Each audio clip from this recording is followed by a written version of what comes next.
All right, for those of you tuning in tonight for your Brownsburg varsity football broadcast, we've got 2 minutes, 2 minutes until we begin tonight's broadcast against the Zionsville Eagles.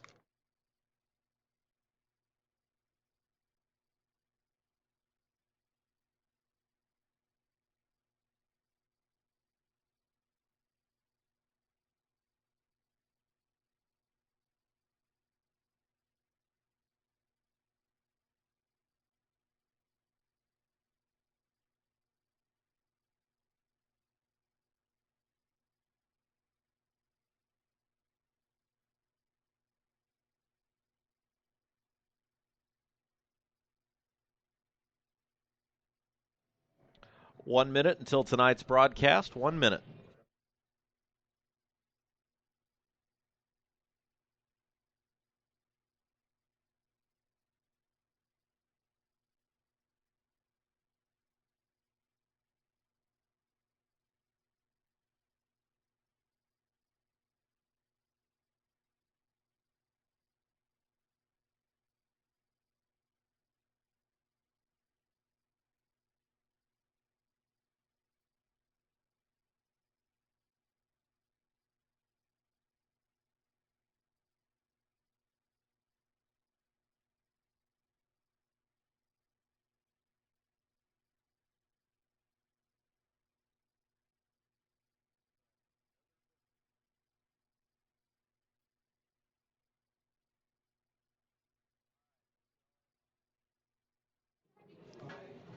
Presented by XRB Radio, 1610 AM and XRBRadio.com. Powered by Audio Sports Online.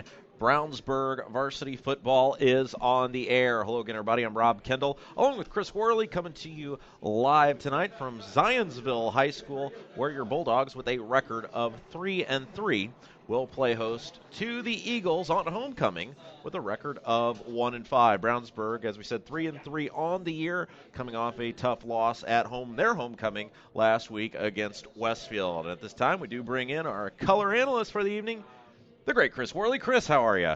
Good, Rob. Good evening. A little rainy and cool here. We've had great weather so far this year, but this is our first night with a little damp conditions.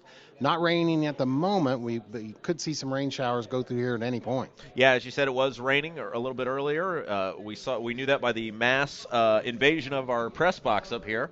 By the way, we at this time do want to thank all of our friends, Greg Shellhouse, the entire athletic staff at Zionsville High School, an always outstanding job, one of the finest facilities in the state.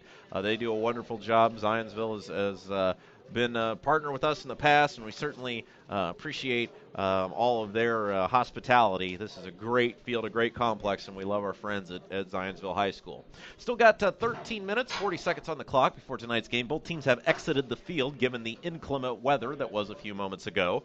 So we'll be seeing, that is why your computer screen, if you're watching the game on Audio Sports Online, is blank. You don't see anybody out there on the field. And again, we do remind you, if you are listening on xrbradio.com tonight and would like to check out a video broadcast, head over to audiosportsonline.com, head to the Brownsburg page, and watch tonight's ball game. So we're certainly glad you're with us. Stick around all evening long for some exciting Brownsburg Bulldog football. And Chris, really a final third of the season. It is stretch time for the Bulldogs as they prepare for the upcoming 2014 state tournament. Yeah, that's right, Rob. Hard to believe. There's only 3 games left. Brownsburg has, of course, this game tonight here at Zionsville. They will be home next week to Noblesville, a very good squad, and then they're going to close out the regular season October 17th at Hamilton Southeastern. So this is an important time right now. This is when you want to be playing your best football, Rob, going in these final 3 games. In this game, I am calling this Brownsburg is at 3-3. For them to finish with a winning record, this is a must-win situation tonight, I feel. Let's pause for our national anthem.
Boy, that was a really nice job of our national anthem. Doing that a cappella national anthem, Chris, that is a Good tough job. chore. That's a tough chore. Good job. That's beyond our capabilities. We could not pull that off. No. We could not pull that off. Yeah. By the way, in the pregame, as many people know, I get to ball games broadcast exceptionally early. That's just what I do. Thank goodness. Almost obsessively early. And I was actually setting up the gear for the broadcast tonight while she was doing the mic check for the national anthem. So we sort of saw the behind the scenes. You heard her warm up. I did. Did you know it was going to be good then? Oh, I was thinking maybe like Van Halen might do the national anthem tonight, but that did not happen. Well, you talk about not many people here. There's not so far. I think a lot of them are in their cars. They're going to wait almost until kickoff time to come in here because of the wind and the cool conditions. I wouldn't call it cold, but I'm not sitting outside, Rob.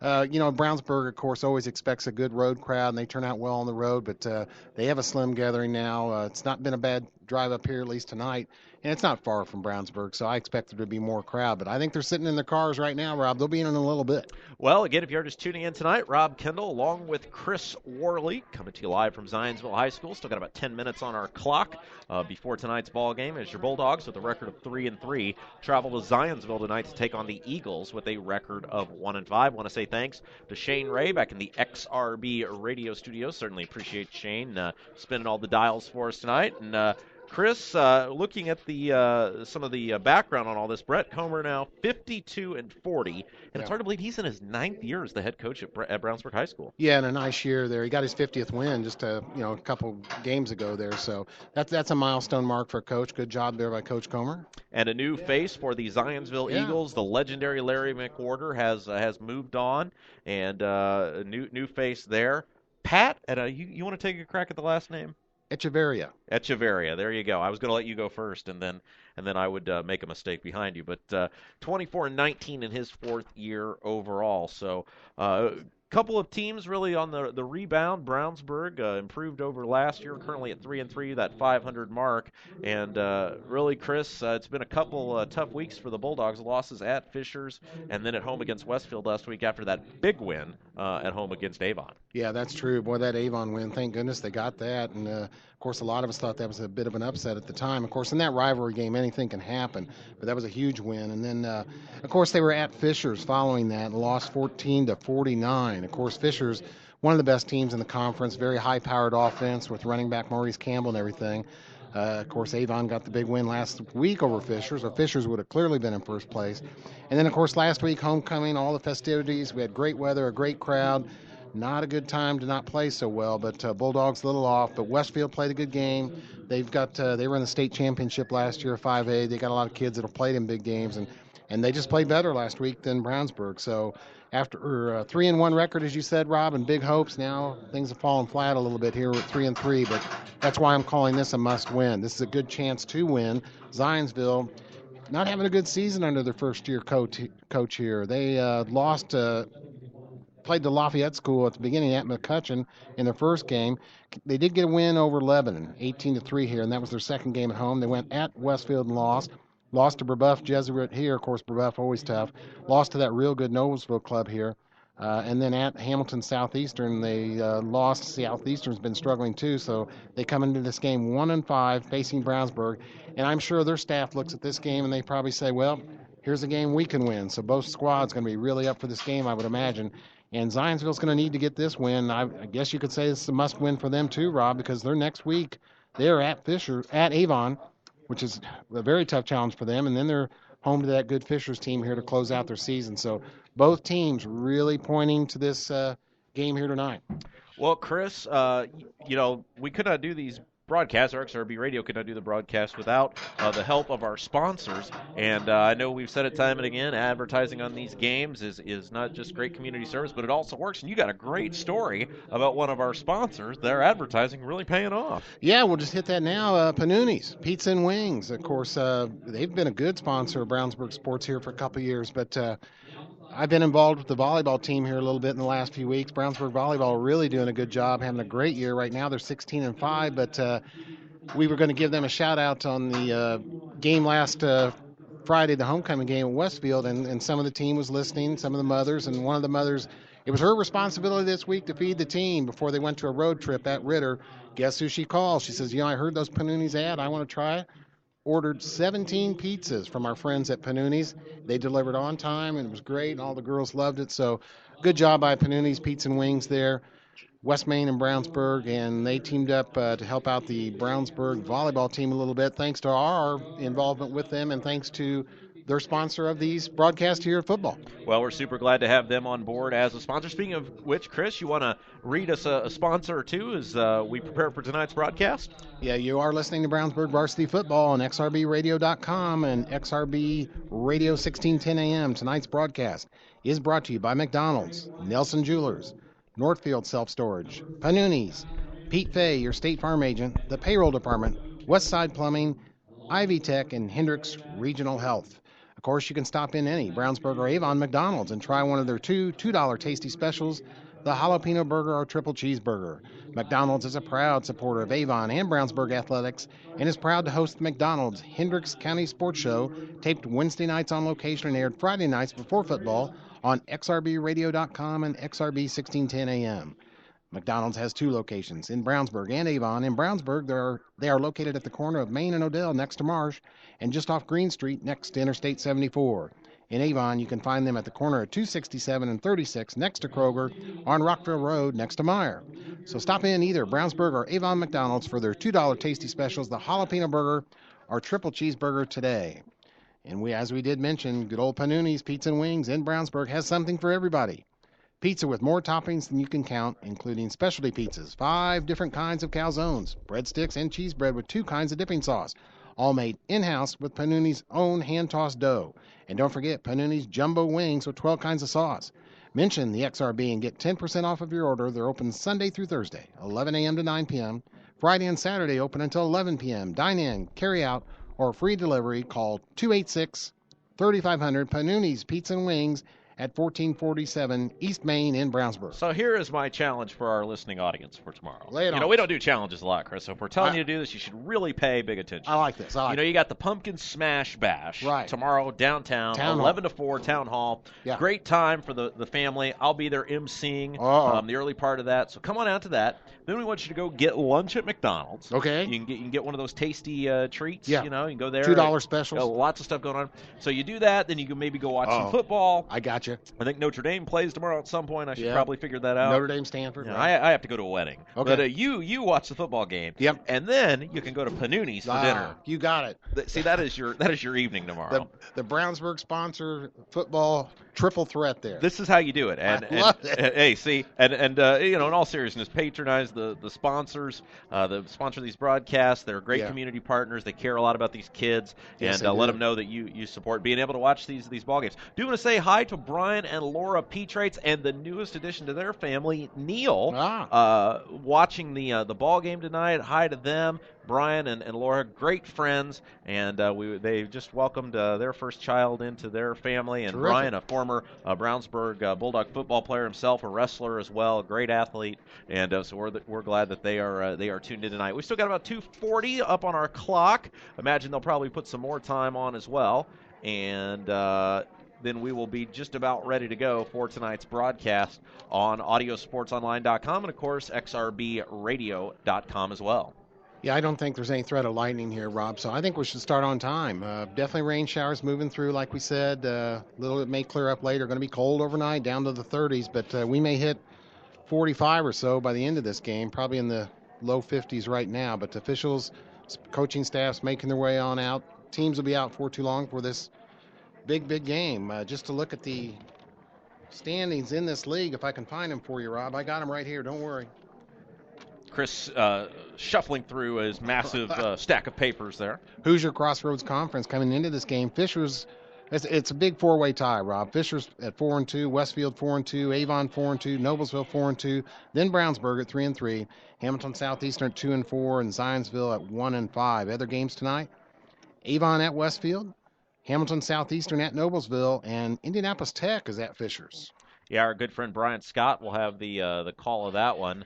And if you do see our reflection sometimes tonight on the broadcast, if you're watching the video feed, we have the window closed, as it is a little chilly outside. And so if you see us, that's our reflection in the mirror as we're peering through the the glass at the expansive and wonderful Zionsville Press Box. Zionsville Eagles come running onto the field there. You can see them there in the home green. Dark letters and numbers, some gray trim on the jerseys there. The Bulldogs are in the road white, purple letters and numbers, and it should be an exciting evening for high school football. You know, Robin, traction really shouldn't be a part or a factor in this game, of course. This is one of the new field turfs. It's in good shape, so that's not going to be a problem, of course. No mud. The wind may be a factor. Now, it's coming out of the southwest at times, and it's a cold wind. I don't know. It may be 10 to 15 miles an hour at times. So that's one of my keys to the game is the weather, wind direction. Will that affect some strategy as far as kicks and passing? You may see some of those balls flutter and move at times. Of course, that usually creates some turnovers. Another key to the game I have, Rob, is if that wind is a factor, of course, both these teams want to run the ball well, so they need an effective ground game. I expect Tokes to see a heavy workload tonight. Tokes Akron-Rabati, the fine junior running back for Brownsburg, he has 1,007 yards rushing through 6 games now on the season, so it's going to be important to have him have a big game. Of course, Dogs defense, they've been a bit of a sore spot this year, allowing some big-time points and yardage, but if they can maybe stop Zionsville from running, maybe cause Zionsville to try and pass some, I think that'd give Brownsburg a little bit of an edge. And, of course, special teams always a factor. Weather like this, you may get a dropped, punt return, a fumble. Somebody may run a kick return back for a touchdown. So a lot of factors going into tonight's game, but Brownsburg must win here, Rob. Yeah, it's a big evening for the Bulldogs as the Bulldogs come onto the field. Yeah, the captains do. And I do want to mention that's number 50, one of the captains. Bryce Toll, that's an injury this week. He sustained that injury in the Westfield game. Big number 50 is important to them. A senior, Bryce Toll, he plays both offense and defense, and he's got a leg injury and will be out this week. He's in there in the captain's huddle, but does not have his pads on. Clint Fink, another captain as usual. We'll get you some of the Zionsville captains here in a minute. Rob, you used to be a captain of something, but I'm not sure what it was. I was captain of my own team. Well, all right. Michael Luce, one of the captains there for Zionsville. Sorry, set you right up there. Garen Wagner, another captain for Zionsville Eagles, and also Brandon Wilson. Well, if you remember, Chris, it's been a couple of years ago now. It was a rain-soaked evening at Brownsburg High School in the first round of sectionals. The Bulldogs were undefeated. These Eagles came in and was kidding with Greg Shellhouse, the fine athletic director here at Zionsville before the game, and he said, you guys better be more fair than you were on that catch. It was an amazing catch at the end of the game that ultimately ended up winning the game for Zionsville. And, boy, that was an exciting season for the Bulldogs, undefeated. That sectional game was a nightmare. All Bulldogs fans remember that. 8-0, just had all kinds of hopes. That was a good team. Chase Dutra was on that team. Yep. They were ready to really do some damage in the playoffs. That reminds me, Rob. Go ahead. I'm sorry. Bulldogs will get the ball to begin the football game. Zionsville winning the kick. They defer to the second half. And so the Bulldogs will have the football to begin the game. One thing I think Brownsburg's got to look to do tonight, and we've seen this in the last 2 ball games, teams really keying in the middle of the field, the middle of the line of scrimmage against Akron-Rabati. Would like to see Hunter Johnson get outside, maybe roll out a little bit, expand the field so that the Bulldogs can look to maybe open up the middle lanes there. Right you are, Rob, and that's been one of the features of their offense this year, really. They've diversified their offense a little bit. Last year was all run with the freshman quarterback. Now Hunter Johnson's a sophomore. He has thrown for 7 touchdowns. Right now he's averaging just under 168 yards per game passing. He did have a 72-yard long touchdown pass this year, but just about 60%, 58% completion rate. But, yes, we need Hunter to make some throws. Of course, Tyler Kurt's been a star wide receiver this year. He has 6 touchdowns. Maybe get the ball out to Vincent Lisman a little bit, who has the other touchdown catch for Brownsburg. We'd like to see Devontae Allen get involved from the wide receiver spot. But, Rob, you may or may not like it, but you're going to see Tokes carry a heavy load here tonight. They're going to make Zionsville stop him, but I hope to see Hunter get involved too. Brownsburg going to get the ball first. Yeah, as you said, the Bulldogs will get the kick to begin the game. And they will move from right to left on your computer screen. Again, remind you, if you are listening on XRB Radio, you can head over to audiosportsonline.com and watch the Bulldogs. You can watch our audio feed tonight and enjoy the contest. Again, Brownsburg going to receive the kick. The wind, Chris, whipping. Yeah, and it's could be a little factor. Blowing out of the west, so it's It's blowing towards the east. How about that for a description? Proud of you, Rob. Thank you. Very complex. There's the kick. It's a short kick. It'll hit at the 15, be taken there to the 20, and that is where the Bulldogs will begin. Nice job by the Zionsville kick coverage team. Number 4, Listman, had the ball, and that is as far as he could get. Yep, starting on Brownsburg offense tonight, of course. Hunter Johnson at quarterback, Tokes Akinrabadi, the lone running back. They'll have up front from tackle to tackle Devin Humus, Brandon Weber, Owen Gilbert, Matt Runyon, Nick Stamakin. Also at the wide receivers will be Cam Davis, Clint Fink, Vincent Lisman, and, of course, Tyler Kurtz. Well, and Dad just sent me a message, so he is watching. Good. Mike Kendall, everybody. He's watching us on the iPad, baseball on the TV, I can guarantee. Yeah, he's got to be watching baseball. There's a snap to Johnson. Johnson with the give to Akinrabadi, and again, nothing up the center of the field. And they actually ended up spotting that ball back at the 18-yard line, so gain to the 19 on first down, a gain of 1. And we do need Mike or somebody, your dad, to give somebody's Cardinal score. But I can tell you what the score is going to be late in that game. It's one of those early afternoon starts. Late afternoon starts in L.A. There's not going to be any scoring. It's going to be 1-0 in the 7th inning, L.A. 2 receivers to the right, 2 to the left. Akinrabadi, the lone man in the backfield. Johnson out of the shotgun, steps up, throws, and boy, that was over the head of everybody. Nearly an interception. And it'll bring up 3rd down and long for the Bulldogs. And Brownsburg was in this position a whole lot last week, Chris. Got to avoid the 3rd and longs. Yeah, that's right. Just threw that one a little long. But they did go to the pass play on the second play of the game. That's what you want to see, Rob. Yeah, they did. Again, though it remains that drop back in the pocket and find one receiver and target him. You'd like to see Johnson use those legs a little bit more. Well, he's going to be in a passing situation here. 3rd and 9, first possession. Akinrabadi to the right. Lone man in the backfield. Snappy does roll this time. There it is. Rolling out, throwing on the run. Got a man. Caught. First down. And there it was, Chris. As soon as we said it, gets everybody moving, gets the pocket, gets the line moving. The receiver gets some separation, and a first down for the Bulldogs. Yeah, big number 80, Cam Davis, came up with that catch. And he's been active here these last 3 weeks. Cam Davis listed right now at 6'1", 175, a senior wide receiver. But good catch there by Cam. Good play call. Completion for a first down. Again, if you are just tuning in, Rob Kendall along with Chris Worley. 11 minutes to go in the first quarter. No score. Bulldogs and Eagles here on AudioSportsOnline.com, XRBRadio.com.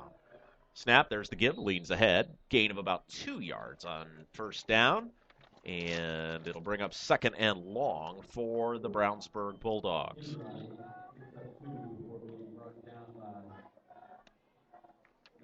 Of course, you want to have good yardage gain on first down to set up your plays, but so far on this possession, 2 runs up the middle by Tokes. Now this one a little more successful. 2nd and 6 or 7, Rob. One thing the Bulldogs have done a nice job of is there's a snap, a little misdirection give. He'll flank it to the far side of the field. Near side of the field, room to run to the 40. Lisman's got open field. He's inside the 40, down around the 35. And a great run. Nice play call there. Lisman getting in space. And it's a first down in Zionsville territory for the Eagles. Yeah, that's something we saw a lot more last year than this year. Bringing the slot back around behind the quarterback.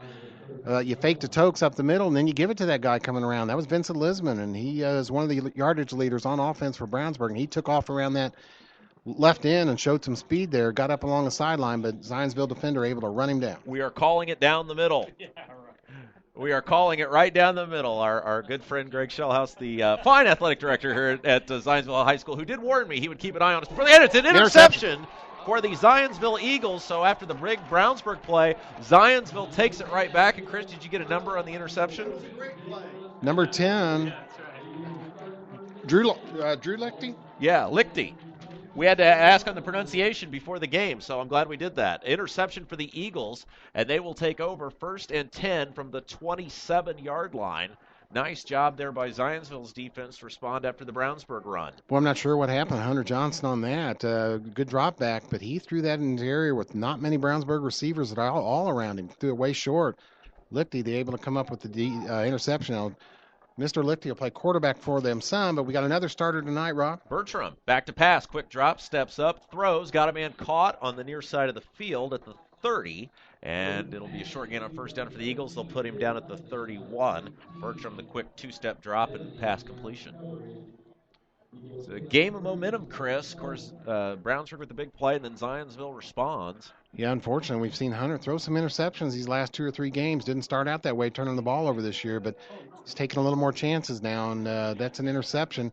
Zionsville coming out aggressive, throwing their first play. Out of the shotgun. Penalty flag. And now room to run, middle of the field. That's going to be a first down and more for Zionsville. We'll see what the flag is. Nice run on the play. But I think it's going to come back. We'll see. The officials, the flag was thrown in the backfield. Zionsville moving backwards, so we assume it will be a motion penalty of some sort on the Eagles.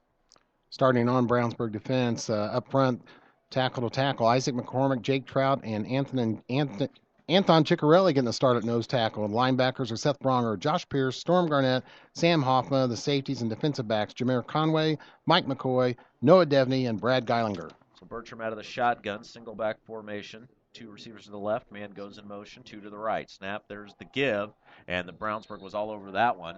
So it'll bring up third down and long for Zionsville. The run that time by number 33, Panola.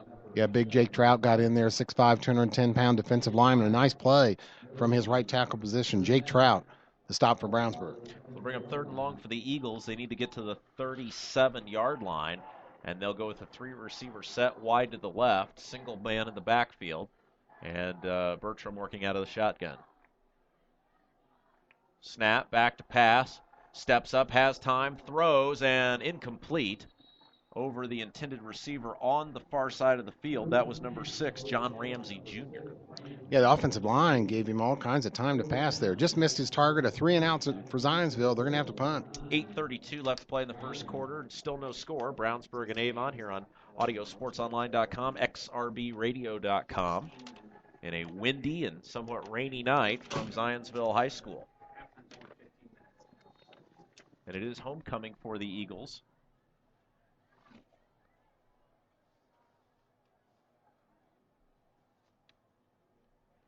Brad Geilinger back for Brownsburg to receive this punt. Snap, kick. That's a good kick. Line drive kick. It'll take a Zionsville bounce. Fumble. Get on, ball Brad. is on the floor and retrieved by the Bulldogs. Nice kick.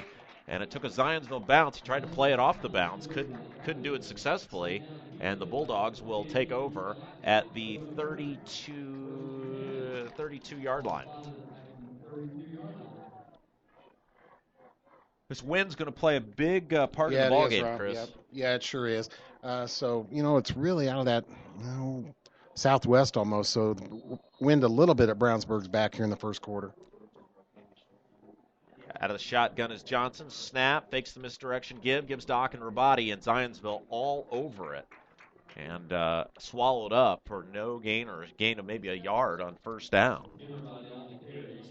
Teams have just said, Chris, they are not going to let Rabati beat them. They've just made that declaration. Well, that's what we saw last year, and that's why the offense was diversified and changed a little bit from that flex bone to a different offense this year. But right now, here in the second half of the season, they are keying on Tokes. Yeah, the Bulldogs, they have the ball in the road white, purple letters and numbers and helmets. Snap, give again to Rabati. Again, Zionsville, the mean green, sniffing it out and taking him down. Zionsville in all green tonight. Yeah, a whole group of Zionsville defenders in on that. And it'll bring up a long third down for the Bulldogs. On a night where points, I think, will be at a premium, Chris. That's what I expect. Of course, they're led in tackling, Zionsville is, by number 13, Mr. Minuski, and also Brian Coker is one of their leading tackles. But this is going to be a tough night to move the ball, maybe. 4 receivers set for the Bulldogs. 2 wide to the right, 2 to the left. Snap, shotgun, back, steps up, throws, got a man time, caught it. He got drilled. Did he hang on? He sure did, and that may be a penalty. In. Good catch, Vincent Lisman, right over the middle, and he got hit as soon as he caught that ball. And I think that's going to be either a targeting or some kind of hit against the defensive back. Great throw. Hunter was on target with that one. Lisman, tough catch right over the middle. Brought that in, and that is a personal foul against the Zionsville Eagles. They did call it a personal foul. They said there was helmet-to-helmet contact from the Zionsville defender and Lisman, who made the catch. Nice job to hang on to that. It's just a hard play for a defensive back to make. You certainly don't think there's any intention to do that, but you're going for the ball, you're going for the receiver. Yeah. Receiver's moving. I mean, it's That's it's part of the tough. overall feature focus, if you will, of officials to cut down on head injuries. So they're going to call any play that's near the receiver's head there. I'm impressed with Linsman coming up in that catch in a tough situation over the middle. Shotgun snap is high, give is to Akinrabadi, and again, Zionsville has just said absolutely not. One thing Brownsburg does, Chris, is they spread those receivers out, and when they do that, it eliminates the number of blockers you have in there for the running game. That's the idea. We need to get you to get your coach's hat on again, Rob, like you've done several weeks. Okay. I did not wear my hat. This is the first time I've not worn the Bears hat. Yeah. That completion to Lisman was Hunter's first completion of the night. Well, the Bulldogs had the ball almost right here last series before turning it over on the interception. Out of the shotgun, Johnson step, throw, nope, now he's going to be flushed out. He'll roll to the right, rolling, going to keep it on the run, runs out of bounds, and a short gain on second down. Yeah, Hunter looked, and that was good. He showed some maturity right there. Didn't unload the ball into traffic, kept a hold of it, looked over several receivers, but Zionsville secondary had good coverage, so Hunter tucked it and ran. Just got a couple yards, brings up a 3rd and 9 or 8. 6:15 left first quarter, no score. Basically no gain for the Bulldogs there on second down. So the ball placed at the 36, and we'll see what Zionsville can do defensively. This is where they came up big last time. We'll see what Johnson and the Bulldogs have in store. Snap, quick drop, steps up, throwing. Man open. And he's got a man. It's caught, and he is inside the 10. Nice catch on the near side of the field by Kurtz. And they'll put him down at the 9, first and goal for the Bulldogs. Boy, Zionsville did not have Tyler Kurtz, their leading receiver, covered on that one. He was just kind of standing there waiting for that ball to fall into his arms on the near sideline. Got it, and Zionsville recovered quickly to make the tackle. But good completion there. Hunter got that ball up in the air a little bit, but Kurtz wide open, able to haul it in for a big first down, Brownsburg. So it'll bring up first and goal for the Bulldogs. 2 receivers wide to the left, 1 to the right, 2 men in the backfield, a man up at the right wing. Snap, there's the give, and it's Akinrabadi, and he lost a yard on the play. Well, that's hard, Chris, especially around the goal line when you've got 5 guys down on the line of scrimmage trying to push 7, 8 guys for the Eagles. Yep.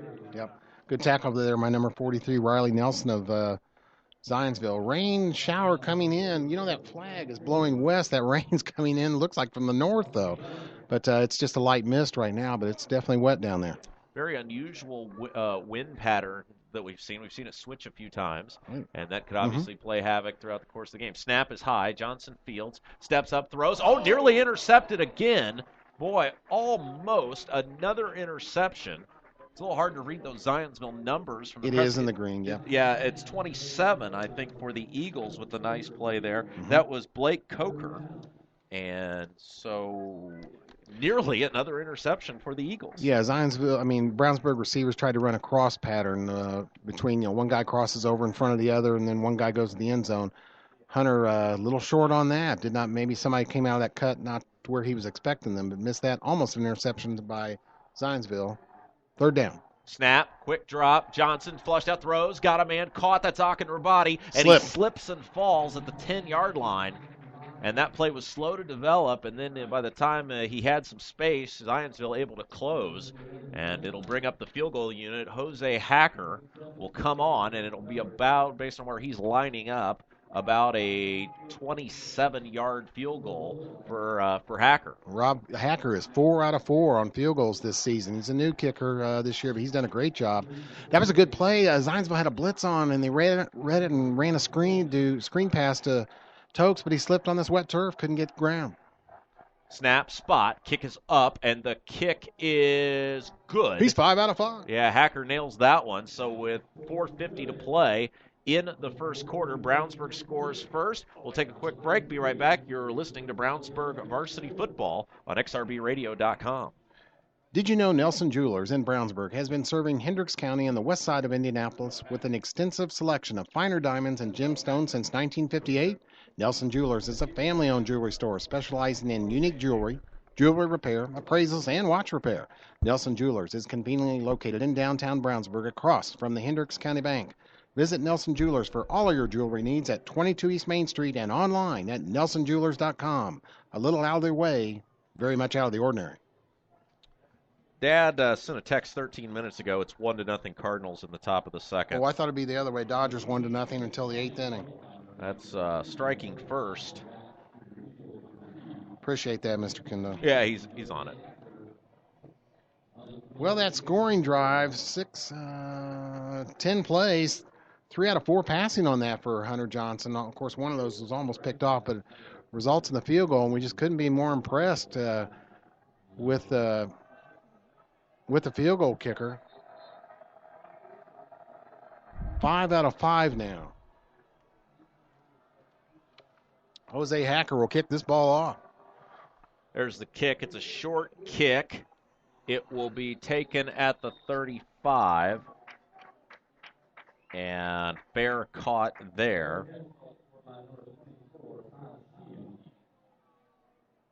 So first down. First down and 10.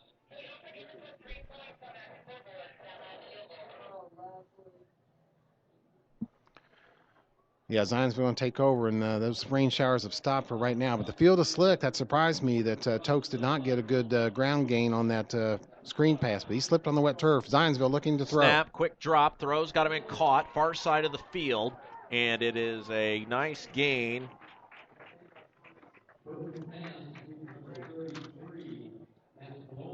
Drew Bertram, his first completion of the night, the junior quarterback, 6'1", 190.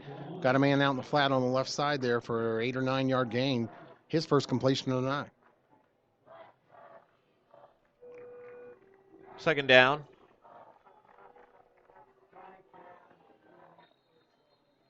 Run up the middle for no gain there, Zionsville. Flag is down as the PA announcer makes the announcement. We'll see who they whistle there with that. Looks like it's going against the Eagles. Isaac McCormick in on the stop for Brownsburg, but Seth Bronger is leading the Brownsburg Bulldogs in tackles, but defense needs to do a good job here tonight. Hold these Eagles down. That's going to be one of the big keys of the game. Brownsburg's defense has let up some points and yardage this season. Penalty against Zionsville goes back 5 yards. Out of the shotgun. 2nd and 6. Snap, give, room to run. Boy, great play call that time by the Eagles. Caught the Bulldogs off guard, and it'll be enough for a first down for Zionsville. That was Kyle Sheehan, their fine running back, a senior, 5'11", 180 pounds. Number 24, Kyle Sheehan, a good run up the middle for Zionsville. First down. So first down and 10 for the Eagles. Another penalty flag, Rob. So a lot of flags early for the Eagles. Has set them back a few times. Yeah, it's going to be a false start by somebody on the Eagles offensive line. Maybe a wide receiver jumped. And if you are just tuning in, Rob Kendall along with Chris Worley coming to you live tonight from Zionsville High School, where the Bulldogs lead the Eagles 3-0. 3:50 left to play here in the first quarter. Zionsville with the ball, facing a first down and 15 from the 41-yard line. And another whistle. And now I think we're going to get a timeout. Yes, we are called by Zionsville. So we will take a quick pause ourselves. You're listening to Brownsburg Varsity Football on xrbradio.com. Running out of space, tired of the clutter, but don't want to part with your possessions? Well, we got a solution for that at Northfield Self-Storage in Brownsburg. Whether you need a little extra space or a larger space, our storage units ranging from 5x10 to 10x30 will surely take care of your needs. We also carry packing supplies, such as boxes, tape, bubble wrap, and a whole lot more. Come see Northfield Self-Storage in U-Haul at 1530 West Northfield Drive in Brownsburg, open 7 days a week. It is homecoming here at Zionsville, though I'm told because of the inclement weather that the floats will not surround the track at halftime. Well, that's too bad. And we've been told halftime festivities cut back to 15 minutes. I guess the usual with no homecoming there, so where are we at here, Ron? Okay, 1st and 15 after the penalty. 1st and 15, Zionsville. The Eagles out of the timeout. They'll work out of the shotgun. Man goes in motion from left to right. There's the give, and again, a little bit of room. They'll get back to the initial line of scrimmage right at about the 46, and it'll bring up second down for the Eagles. There's Seth Bronner, the fine linebacker, leading the team in tackles. Wrapped him up, made the tackle after about a 5-yard gain, and now we have an official's timeout, Rob. Substitution. Somebody coming in, somebody coming out. I think Levi Gelbach going in, but that may have been some kind of equipment thing. They made him come out. I'm not sure. Nobody ever made you come out of the lineup, Rob. I was never in the lineup. Oh, That's why I never came out. So yeah, that is an accurate statement. Okay. Out of the shotgun, there's the snap. It's high. Give is down. And again, Zionsville plowing forward for about 3 yards. 6 plays on this drive, 5 out of the 6 runs, and pretty much up the middle for Zionsville, trying to explore that Brownsburg defense right now. And big Ricky Clark will come in for Brownsburg at the nose tackle position as more rain begins to fall. It's a light rain, but it's going to be on and off all night, looks like. Clock continues to move. 2:40 and counting, first quarter. Snap, give, little end around. And the Bulldogs do sniff it out, but he does get the corner. He's inside the 45, inside the 40, and that's enough for a first down. Nice little misdirection run, a little bit of what the Bulldogs did earlier, and on the run that time, that was number 6, John Ramsey Jr. Yeah, and he picked up a good block by number 33, Matt Panola, the 6'1", 220-pound running back. Panola kind of sprung him there, caught one of the Brownsburg receivers from the backside. It wasn't a block in the back, but a fair block, and that set him off on a good game. So the Bulldogs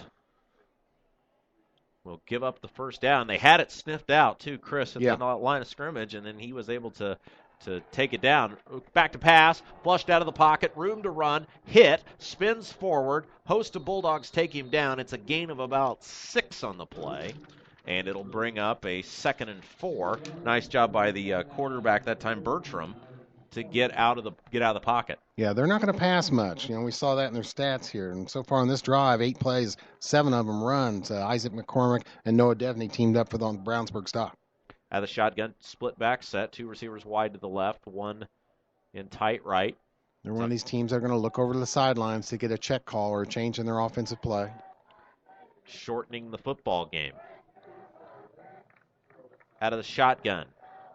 Quarterback draw. Nowhere. Yeah, and the Bulldogs that time. And boy, Chris, that rain's starting to come down again if you look up to the lights. Yeah, no doubt about it. Big Josh Pierce, a nice play there. He read that play and was in on that quarterback right away and wrapped him up and brought him down. Josh Pierce for Brownsburg. You know, I'm gunning for that Notre Dame play-by-play job. I could take Don Crickey. Yeah. You know, I'm not a big fan of Don Crickey, so I would vote for you. No one's a fan of Don Crickey. Yeah. He's a professional. I mean, he's been around a long time. He doesn't call the game. Yeah.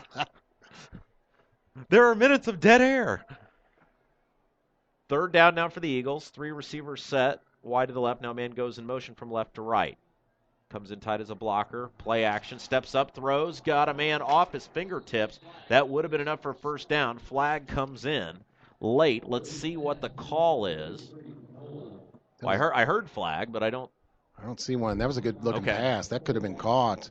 We were misled by the press box. Yeah.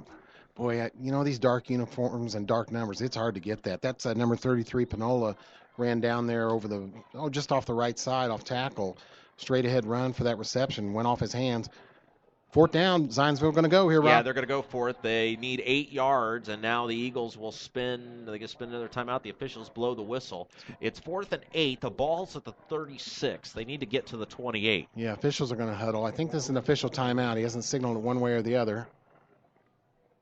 Eagles moving from left to right on your radio dial. Obviously, if you're offside, watching Zionsville. Oh, boy, that's a big one. That'll move Zionsville back 5 yards. Boy, several penalties here in this first quarter have hurt the Eagles so far. And so now they, again, need to get all the way down to the 28, so it'll bring up a 4th down and about 13 yards. That penalty not going to change their mind about going or punting. They're going. Yeah. And now the Eagles will, they look like they were ready to go. Now they'll take some time to look over to the sidelines. Change the play, I guess. Now, the Zionsville coach called it, and there's another flag on the Eagles. The clock ran out. Delay a game. I think they were intending to punt all along and were trying to catch the Bulldogs off guard because their coaching staff did not seem upset about that at all. Yeah, you got to hand it to the one Zionsville coach. I don't know if that's the offensive coordinator or what, but he is in shorts. No way, not tonight. Yes, there is. He is wearing shorts. That is a gutsy move. That is. I think you're right. They were going to take that penalty on purpose anyway and send their punter back. Brad Geilinger will be deep for the Bulldogs, and he is deep in his own territory. Snap is high, fielded. Punt is away. It's a line drive kick. It'll be fielded at the 10. Good catch, Brad. He could have let that one go, but he elected to catch it. And as a result, the Bulldogs will start at the 10 with 51.5 seconds left to play. Jake Minuski, the Zionsville punter. Hey, don't forget, if you're looking for something to do tomorrow in Brownsburg, Pumpkin Smash Bash on the lawn at Town Hall. I'll be wearing the long sleeves tomorrow, Good Chris. move, Rob. Good move. I'm told I get a T-shirt with this. It'll be from 11 to 4 on the lawn at Town Hall. You come out, have a great time with the family, and I'll be the emceeing until about 1:30. So come out and say hi. Then is Mr. Pyatt taking over? Or? I have no idea who the bullpen is. I don't know. Snap, throw, ball tipped off, and it's caught. Oh, no, it was dropped. About three hands had shot that ball, and there was an open Bulldog receiver as the ball was coming down, but it was incomplete. Yeah, it went in and out of Clint Fink's hand, and the other receiver I didn't catch that almost came up with it, but ball right through the hands of Clint Fink there. I got Hunter Johnson, the sophomore quarterback from Brownsburg, now 4 out of 8 passing here in the first quarter, and we're running down in this first quarter. Under a minute left, 47 seconds. We can't say this is the first week. We can't say, boy, beautiful night. Yeah, it's but I'll tell you what, I mean, they got him out of the pocket on that one play, picked up a first down, and they haven't done it since. There's a give to Akin Rabati, and again, it goes nowhere. And I just, you don't want to stay as a broken record, but it worked the one time they've done it, and they haven't gone back to it. Yeah, 47. I'm sorry, we're still trying to read these Zionsville numbers. Dark numerals against a dark uniform. Scott Fuller on the tackle. He's a junior defensive lineman. So the Bulldogs letting this clock wind down. They'll have to make a snap. Now, I wonder if you try and throw a pass and pick up this first down, you might just run it up the middle and maybe try and punt. But in this dangerous weather conditions, I don't want to punt too many times. And the rain continues to fall here at Zionsville High School. There's a high snap. The give is to Akin Rabati. He busts it free, Get up, Toke. Cuts it back, and he's going to get to about the 16-yard line. Thought for a moment there he was going to break free for a first down, but Zionsville does a nice job in the secondary coming up and grabbing him. That'll be our final play of the first quarter. Teams will switch ends, and the Bulldogs lead it at the end of one, 3-0, but Eagles fans liking this position there, and they should get good field position when we return on XRBradio.com. You're finally on your own, living in your own place, paying your bills, making your own decisions. When your decisions involve insurance and financial needs, it's nice to have a little help. State Farm Agent Pete Fay knows that being on your own shouldn't feel like being alone. Visit State Farm Agent Pete Fay at 431 East Northfield in Brownsburg. Like a good neighbor, State Farm is there. Hendricks Regional Health. They do remind you to get back to what you love. You can attend their next Joint Pain Talk Thursday, October the 9th, with orthopedic surgeons Kyle Ritter and Chad Waits. You can register at hendricks.org/talks. Hendricks Regional Health. Good to be just tuning in tonight. 12 minutes up on the clock as we begin the second quarter. Rob Kendall, Chris Worley, your hosts for the evening, as the Bulldogs of Brownsburg have traveled to Zionsville tonight for homecoming to take on the Eagles. I want to thank everybody for joining us tonight.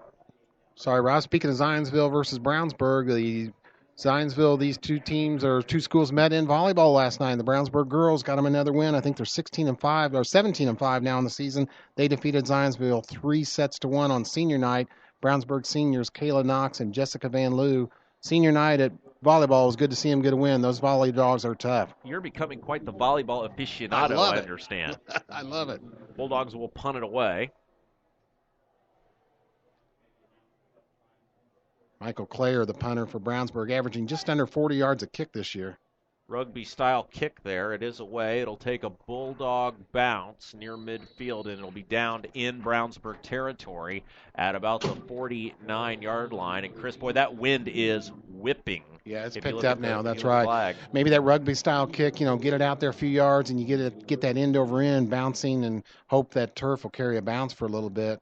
Well, you're seeing that sort of kick everywhere, but at the NFL level now. Right, I mean, you're seeing it at college, and boy, I'll tell you what, it's really caught on. Well, these punters have learned to turn that ball over so that when it does bounce, it's bouncing forward. Yeah, and it gives your gunners more time to get down there and cover the ball as well. So Zionsville with good field position. They'll work out of the shotgun, 2-back set. Bertram takes the snap. There's the give to the near side of the field. And nice job by the Bulldogs to sniff it out. Short gain of about a yard on first down. Yeah, again, Jake Trout, Sam Hoffman on the stop there. Hardly any gain. Brownsburg defense all over that play, and that's what they need to keep doing. They pitched a shutout in that first quarter, and they need to keep that up. Brownsburg leads 3-0. Start of the second quarter. Zionsville on a 2nd and 9 here. As you said, 2nd and 9 for the Bulldogs.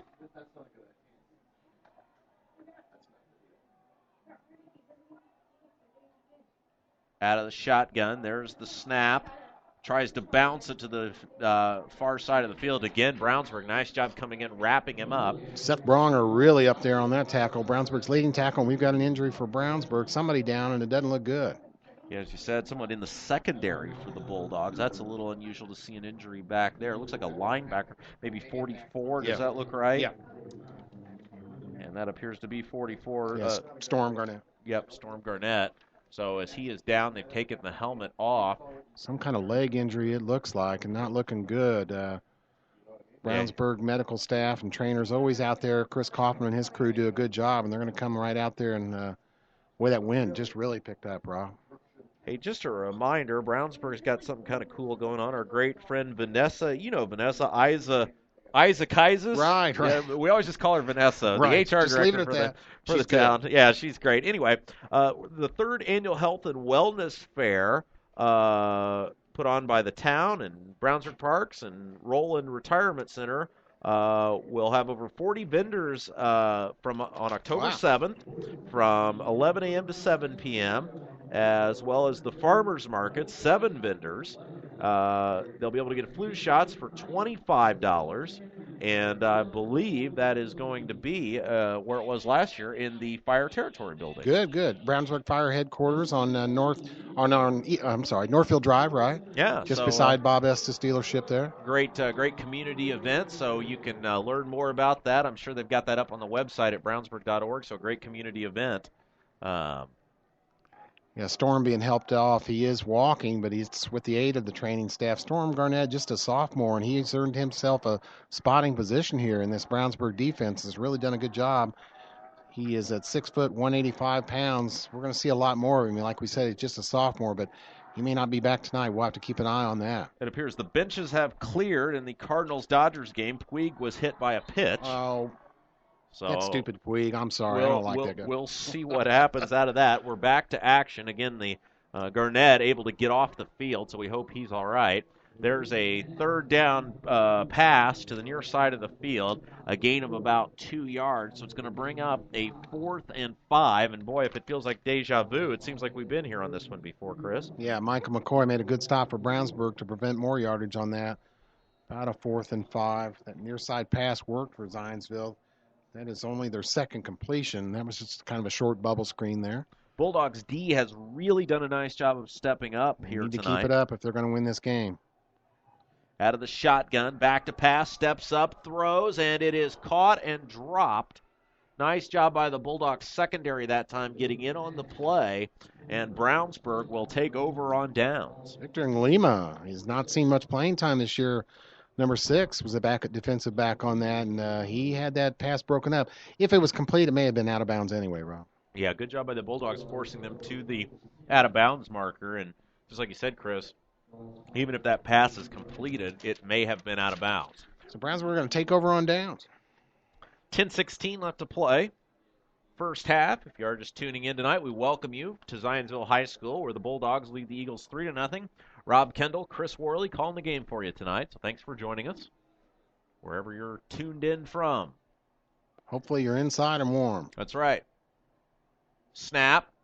Give. Akinrabadi. There's a good run. Forward across midfield, and the first really sign of somewhere to run for him tonight. 2 runs in a row, the one on the third down before they punted, and now this. So Tokes back-to-back good yardage gains. Yeah, he got a little just, and that's all he needs. He needs a little gap, and he can take off with his power and speed, and Tokes got up there in the middle for a good run here. Out of the shotgun. There's the snap. There's the give to Akinrabadi. Barrels ahead. First down for the Bulldogs. So Brownsburg with some room to run there in the middle of the field this time. And it'll bring up 1st and 10 for Brownsburg. Well, we thought he might carry a big load tonight, and already here, that is his 9th run. We might be one off one way or the other, but that's at least his 9th carry of the ballgame. Just over 1,000 yards already for Tokes here after 6 games. 3 games to go, including this one. 2-wing formation. Snap, a give again to Akinrabadi. Busts off one tackler, but that's as far as he's going to get. Gain of about a yard, and it'll bring up 2nd and long for the Bulldogs. 9:30 to play in the first half. Yeah, Monte Chester there, a junior linebacker, made the stop. We're trying to get you these Zionsville players, but boy, those numbers are hard to see. Rain stop for now. Well, light mist still falling, Rob. Yep.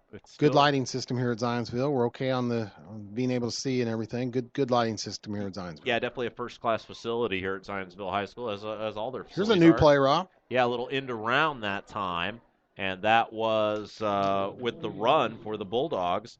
Devontae Allen, short gain on the play. Yeah, Devontae, they used that play last year. I wonder if this week we're kind of seeing a hybridization of the new offense and the flexbone offense that Coach Comer traditionally likes to run. We've seen already a couple plays with Lisman and Devontae Allen getting around the end there on plays they ran last year. So good little mix here. 3rd and 4, 8:30 to play, first half. Snap, give, Akinrabadi, and boy, he is swallowed up at the line of scrimmage. Nice job by the Eagles that time. Short gain on the play. They'll give him a yard, and so they got to get to the 28, or I'm sorry, the 33, and the ball currently set at the 36. Jack Banks on the tackle there, just 5'9", 170-pound sophomore for Zionsville, but he got up and got on that play. Tokes just a short gain. Big play here. They're going to go for it, of course, on 4th and 4. They need this first down. Got to keep this drive going, Rob. 4-receiver set. Akinrabadi, the lone man in the backfield. 5 down linemen for the Bulldogs, and they try to draw Zionsville off sides. That didn't work. Now they'll go back down under center. Johnson again taking his time. Brownsburg. Yeah, it looks like Brownsburg is going to spend a timeout. So 7:45 to play in the first half. Bulldogs lead at 3-0. We'll step aside, take a quick pause. You're listening to Brownsburg Varsity Football on XRBRadio.com. Registration is now open for spring 2015 classes at Ivy Tech Community College in Crawfordsville. Ivy Tech provides quality higher education that will challenge, inspire, and prepare you for success. The advisors on the Crawfordsville campus are ready to provide assistance with admission, registration, and financial aid questions. You can begin a new career or continue your education toward a bachelor's degree. Call 765-359-0570 or go to ivytech.edu for more information. Apply now at Ivy Tech in Crawfordsville and start on your career goals. I think their slogan should be "Don't be a dummy, go to Ivy Tech." How about that? Marketing didn't run that by me. Yeah. Ivy Tech's great. We love Ivy Tech. I went there myself. Sure. It's a great opportunity to expand your education. We have thanked them for their sponsorship. All right, here's this big play, 4th down now. Brownsburg needs to pick this up. Johnson out of the shotgun, ball at the 36. Snap, pitches to Akinrabadi. Get up, Toke. Cuts it back. He's got the first down. Yes, he does. I think he does. Yep, he's at the 30. That's good enough for a first down for the Bulldogs. Once again, Chris, they did get outside the tackles. Yeah. And that they've had success with that. Got some good blocking up front that time. Their right tackle, number 79, really did a good job blocking right there. And we're going to get that number for you at some point. We know we said number 79, but he is not listed in the 2 deep. We'll get it for you. But some good blocking. That was a big pickup on that 4th down play. Heavy formation now for the Bulldogs. Snap, give is to Akinrabadi, leans forward, and it is a gain of about 2 yards on first down. That's interesting. They go from a 4-receiver set into that heavy formation with just 1 receiver. Yeah. 79 is Matthew Runyon, of course. Brownsburg fans know him. Rob, 7 plays on this drive, all run. Yeah, it's interesting. Like I said, I mean, and that was heavy load right that last time, and it looks like they're What going do you see here? similar formation Yeah. again, heavy to the right side. Out of the shotgun, quick step, drop, throw over the head of the intended receiver, and luckily for Johnson, also over the head of the receiver behind him, who was wearing green. Yeah, first pass on this drive, and that was over Tyler Kurtz's head. Not a good throw by Hunter. Wonder if he's having trouble with his footwork on this slick turf. Well, 6:50 to play in the first half. Third and 7. It's been a quick game so far. 7:43 here in the greater Indianapolis area, if you're tuned in. That's Eastern time. Of course, we're north of Indianapolis here, Ron. That's true. We're still in Donut County, though. Yes. Snap, play action. Oh, good play. He's got time. They rolled him out, but he overshot the receiver, and he was open if he could have been able to connect. Wow. Boy, that looked like a good play to me. Hunter Johnson had time as they rolled him out, but could not connect on that far side with Tyler Kurtz again. Ball overthrown a bit. Well, it'll bring up fourth down. And again, we saw a hint of that rollout, and he was wide. Yeah. He was wide open to throw the ball, and the receiver was open too. You've been asking him to do that, and I kind of like the looks of that so far, Rob. Yeah, Johnson's got good legs. He can move. He really has poise. He knows when to tuck the ball down, when to throw it. But now a big fourth down for the Bulldogs. You don't want to come out of here with nothing. Fourth down at 7. Ball at the 27-yard line, just outside the 27. Snap, quick drop, steps up, has time, throws down the field over everybody. Incomplete. And Johnson overshoots the receiver. Bulldogs turn it over on downs. And Zionsville once again stands up as the Bulldogs have been in Zionsville territory a couple times, but just 3 points to show for it. Yeah, and Hunter off target, 0 for 3 here in the second quarter, 0 for 3 on that drive. And he missed his receiver. There was no drops or balls through the hands on that possession. Hunter having a little trouble maybe with these conditions, I'm not sure. But that's going to result in Zionsville taking over on downs here. Second quarter, 6:40 left now. 3 receivers set for the Eagles, all 3 to the left side of the field. Single man in the backfield. Now man goes in motion from left to right. Stays in the block. Snap, there's the give. It's a run. And barreling ahead for a gain of a couple on first down up to the 30. Isaac McCormick again on that stop for Brownsburg. Number 61 also has checked in on that Brownsburg defense. Now Adam Dixon, he sees some playing time. He's a junior 5'11 linebacker for Brownsburg. Second down for the Eagles. 3 receivers all wide to the right. 1 man up in the slot. Snap, drop, there's the give. And barreling ahead for a gain of about 5 yards for the Eagles that time. It was number 32 for Zionsville on the run, Mike Sell. Jamar Conway on the stop for Brownsburg. Zionsville, coming in this game, Mr. Bertram, only 18 out of 49 passing, so they're a running team with him at quarterback. Quarterback keeper, and he kept it to the line of scrimmage, not much more.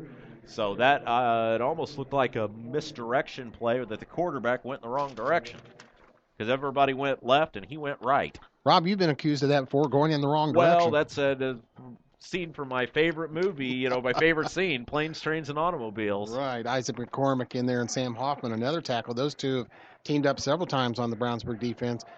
Dogs defense doing a good job, and are they going to go for this on 4th and 2 in their own territory? You're going the wrong way. 4th and 1, I'm sorry. 4th and 1, and they are going to go for it. Surprising here. Zionsville's played pretty conservative so far, but we'll see what they can pull off here. They are going to go for it. There's the give, and he is close. Good run. Yeah, he's got it. Good job there by the Eagles. Nice cutback by number 33. That was Panola, and he was hit at the line of scrimmage or touched, and he was able to cut it back, pick up the first down, keeps the clock moving with 4:52 to play in the first half. Yeah, that was a big play. I'm sorry.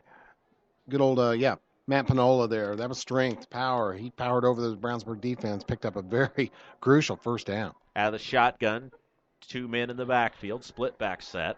There's the give. Panola again. Yep, and he'll lean ahead, pickup. Boy, still Wow. going, moving the pile. It looked like the Bulldogs had him for no or a very short gain, and they ended up moving the pile, and it looks like he's going to be close to a first down, maybe a little short. Yeah, Matt Panola, senior. He's listed at 6'1", 220. He's playing bigger than that so far. Now they'll try to catch the Bulldogs off guard, go with the no huddle. Now we got a timeout called by Brownsburg. They were not ready for that, so we will take a quick pause. 4:16 left to play in the first half. The Bulldogs lead the Eagles 3-0. You're listening to XRBRadio.com. When plumbing problems arise, do you want a plumbing company with an impressive truck or fancy jingles? Of course not. You want your problem solved quickly and at an affordable price. At Westside Plumbing, we understand you want a plumber who is honest, respectful, and knows how to fix the problem. Westside Plumbing provides fast, professional plumbing service 7 days a week. When you invite Westside Plumbing into your home, be assured they'll be knowledgeable, timely, and will give your home the respect it deserves. Honesty, integrity, and respect. That's what you get when you call Westside Plumbing at 445-8399. That's 445-8399. Westside Plumbing, serving Brownsburg and all of Hendricks County. Yeah, and we love our man Bobby Lott. I was going to say, I know you know that. Yeah, Bobby, he's a great guy. Watches our broadcasts all the time. We love Bobby. Great guy. Thank you for your sponsorship of Brownsburg football, Thank you, Bobby. Boy, you don't think the game's played in the middle of the field. You can see the rain all over the rest of the field, but there's nothing in the middle of the field there. That's where the action's been tonight. Just one score in the game, a field goal. 2nd and 1 for the Eagles. Snap, quick drop, steps up, and boy, that's incomplete. No flag. The Zionsville fans asking for a flag. Contact, and I think they had a case. Yeah, 54, Connor Nichols substituting in on the Brownsburg defense. He had that receiver covered well, but Zionsville bench, crowd, players, team, everybody thought he was hanging on his back, wanted a penalty there. Dodgers 2, Cardinals 1, end of the third. I'm surprised they've scored that much. Thank you for the update. Snap, there's the give. The lean ahead, it's enough for the first down and then some. Again, nice running by Panola. Really waiting for those holes to develop, Chris. Excellent point there, Rob. I like the way he runs now that we've got him identified. But, he waits for his blockers to set up before he charges ahead with that power running style. His shoulders are square to the line of scrimmage and leaning forward. He's got some power behind him. In these kind of weather conditions, he's going to be important to the Zionsville attack. 3 receivers set for the Eagles. Now man goes in motion from the left to right. Little misdirection give. There it is again. It worked for him once. This time it does again. And a big hole very near a first down. That's the second time for Zionsville they've tried that play, and the second time it's worked. Yeah, number 6 there showed some speed. John Ramsey Jr. got out and around through that misdirection play and a good run up through the middle or the left side, the Brownsburg defense. Number 61, Adam Dixon, again on the tackle for Brownsburg. 3 receivers wide to the left. Single man in the backfield. Bertram works out of the shotgun. There's the snap, has time, steps up, little bubble screen, got a man, it's caught. He's inside the 30, and I believe that was Ramsey Jr. again. Yeah. And it's enough for it's going to be enough for first down. It is, yes. A very, very good gain by the Eagles that time. They've tried 2 passing plays Bertram has on this possession, just one of them complete, but that was a good one. We've got another Brownsburg defender down and hurt on the field. Yeah, again, another injured Bulldog, as you said. Again, if you can see our reflection from time to time, we've got the window closed because the rain's coming down. So if you see us, that's our reflection in the mirror. Of the, Can't get that number. Box. Oh, gosh, I hope it's not Seth Bronner, number 3. No, it's not Seth. I'm sorry, folks. Boy, and he is down. I initially thought he was going to be getting right back up as it looked like the training staff was coming down, but that person has continued to stay down, and now they will call for additional people. I initially thought, Chris, that it didn't look like it was going to be anything too serious, but that Bulldog player who has not yet been identified is still down. It does look like he's moving, though, which is a good sign. Brownsburg bench, all players taking a knee here, waiting to see how we do here, and I'm not going to speculate on that number in case folks are listening at home. Still a sparse Brownsburg crowd. The cheerleaders over there are in their rain suits, Rob. They got rain coats and hoods on. Inclement night, our first bad weather night of the year. Yeah, and as you said, Chris, you got to give a lot of credit to the fans who came out here tonight, braving the rain with the umbrellas on. The sun was out at game time, and it was heading down. It was setting in the west there, and it had popped out momentarily, but it's been all drizzle, and I think this was anticipated. And now we see the Zionsville players on the field telling everybody to take a knee. Yeah, that's not a good injury, looks like. He has remained face down and has a crew of about 3 or 4 athletic trainers around him. Now they're trying to turn him or try and get, that's Brad Geilinger. That's our man, the senior, does so much for Brownsburg. He leads the team in solo tackles by a long shot. Of course, he's back there as a defensive back, and he is stopping a lot of which have been big gains by the other team, and he's made a lot of tackles. We love Brad. He's been on the Henderson County Sports Show with us. Rob, he was a guest on that show. Yeah, speaking of which, you guys were out at Avon last week. Had a chance Yeah. to talk with Coach Bless, Yeah. JP, and yourself. And Coach Bless, probably very excited about that big Fishers win. I know I had a He was. chance to interview him at the Fishers or at the freshman game the other night. Right. And boy, that was a big win. It was a really big win going in that game. Everybody thought, well, Fishers is number one. This is the best team in the conference. Going to be hard for anybody to beat them. Of course, any game at Avon with Coach Bless and that staff and their athletes, that's going to be a challenge for anybody. Avon leads Westfield 17-0. Wow. Or 16-0. I'm sorry. Carmel leads Ben Davis 17-0. Oh, good update there, Rob. Good for Coach Bless. Like I said, he was kind of worried about the weather conditions going up on the grass there. That's not one of the field turf fields up there at Westfield. Of course, they'll be in a new stadium next year, but Coach Bless was kind of concerned about that weather. He did have Avon practicing on the grass field at their home this week, and Brad Geilinger sitting up. They're trying to get him up. If they lose Brad Geilinger in this game, that's a big loss for Brownsburg. Like I said, he leads them in solo tackles. Tough kid. He's undersized. He's maybe 5'8", if that. But, boy, he is a really good player. He's also a baseball player for the Bulldogs. He is still down on the field. They have him up now in a sitting position, but nobody wants to see this. We all love Brad.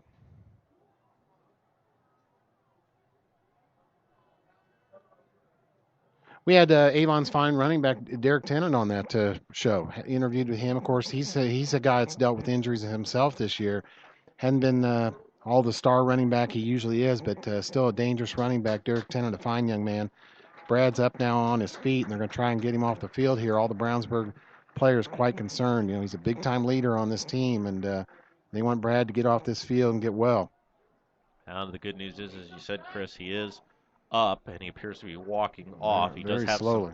Does have some help. He doesn't appear to be favoring anything. Maybe you don't know whether you don't want to speculate on what it could be, but I have no idea. Does appear to be walking off under his own power, which is always a good sign. Yeah. 3:15 left here in the second quarter. This has been a fast-moving ball game. A lot of runs, not many pass plays. We kind of expected that coming in, and the weather conditions are helping to feed into that heavy mix of run. We've seen Hunter Johnson attempt some passing and not very accurate so far. I have him now just 4 out of 11 passing tonight. Brad still hasn't got all the way off the field, so I kind of think this is some kind of leg or maybe mid-body injury. Yeah, and again, doesn't appear to be limping, but he did make it off under his own power, which Brad. Which is nice, and obviously always very good to see. Okay, so here we go back to action. Clock now. rolling. Let's see what the we're going to get you rolling here, Rob. Yeah, let's see what the Eagles can come up with. It is a 1st down and 10, ball at the 25-yard line. Clock does start now. Snap, there's the give, and this time the Bulldog, he breaks free, and a nice run inside the 20, still going, on his feet, and he is down at the 5-yard line. What a run. And, boy, they had him wrapped up at the line of scrimmage. That was the highlight run for Zionsville. Now, I think that was number 2, Ed Mattingly. What a run. He must have broke several tackles. Jake Trout was the first man on him, got through him, and I don't know how. Broke another tackle, I think, by Isaac McCormick, then went through about 4 or 5 other guys. Zionsville was ready to go out of the no huddle, but the officials had to take time to move the chains. Zionsville got up to the line of scrimmage before the officials and the chain gang were ready. So it's 1st and goal from the 5. Now a huge moment in this ball game for the Eagles and the Bulldogs as the Bulldogs lead it by 3. Oh, boy, he didn't see the ball. It's snapped. It's loose. It's on the floor. And Zionsville got it back. Boy, what a huge turn of events that was. A snap. The quarterback was looking around calling the play. The ball was snapped, and it's all the way back now at the 25-yard line. Yeah, I think he snapped it before anybody was ready. Zionsville was looking over the sideline trying to get a different play in, and they got confused on the snap count. Matt Panola, the Zionsville running back, got back and got on it, but that's a huge loss. Quick snap, steps back, throws, got He's got a man. caught Ramsey, touchdown. And just like that, Zionsville responds, 25-yard touchdown pass. 2 minutes exactly left in the first half. It's 6-3 Eagles. Well, that penalty didn't hurt them too much, Rob. They were able to step back and throw a pass for a touchdown there. Well, nice throw by Bertram. Yeah, Ramsey's played a great game so far. Did get behind the Bulldogs secondary and able to get into the end zone. So just as Brownsburg takes a little breather after Zionsville with the big snap mistake, the Eagles now with the chance to make it a 7-3 ball game. But in this sort of weather, nothing is. Are they going for 2? Yeah, they're going to go for 2. Okay. Bertram's third touchdown pass of the year. And a little Tim Tebow pass in there for the touchdown. The snap went to number 33 for the Eagles, and that is Panola. And Panola was able to pitch it to Grant Sloan. Panola was set down, both hands on his knees, took the snap, ran towards the line of scrimmage, and Sloan able to slip behind everybody. I love that play. Just kind of pitched it over the line. And wide open in the end zone was the receiver for a 2-point conversion. I like that play, 8-3. Zionsville leads it. Yeah, so now the Bulldogs, who had led for much of this contest, find themselves down by 5. 2 minutes left to play in the first half of action. If you're just tuning in with us tonight, Rob Kendall along with Chris Worley. We thank you for joining us, whether you're listening on XRB Radio or checking out our video feed on Audio Sports Online. Certainly glad you're with us. It's always a pleasure to be with you, Chris. Thank you, Rob. Same here. That's about a 12-play drive. Only 2 passes on it. It was 2 out of 3, Bertram was, but one was a big touchdown pass after that penalty. So Eagles now will kick off. Boy, scoring going to be at a premium here tonight, Rob. That may have been a big touchdown for them. Well, it was a big touchdown. That's a bad kick by the Eagles, and it'll go out of bounds. It was a very high, short kick into the wind. Or the wind is, I can't see what that flag's doing, Chris. Yeah, it looks like it was into the wind. Yeah, a little Looks bit. like one of my golf shots, short to the right. Right. Kind of a crosswind. It's blowing across the field, but when you look out and you see the rain, I guess it's going that way too. Rain still coming down, picked up a little bit. Cold, damp, tough night out here. Not a good night to be outside. No. 35-yard line, Brownsburg Bulldogs to take over. They need to answer that now. They're going to do the 2-minute drill. So let's see Hunter Johnson pass and get this ball down. There is exactly 2 minutes left. Second quarter. Brownsburg just let up a score here. They trail 8-3. Let's see them.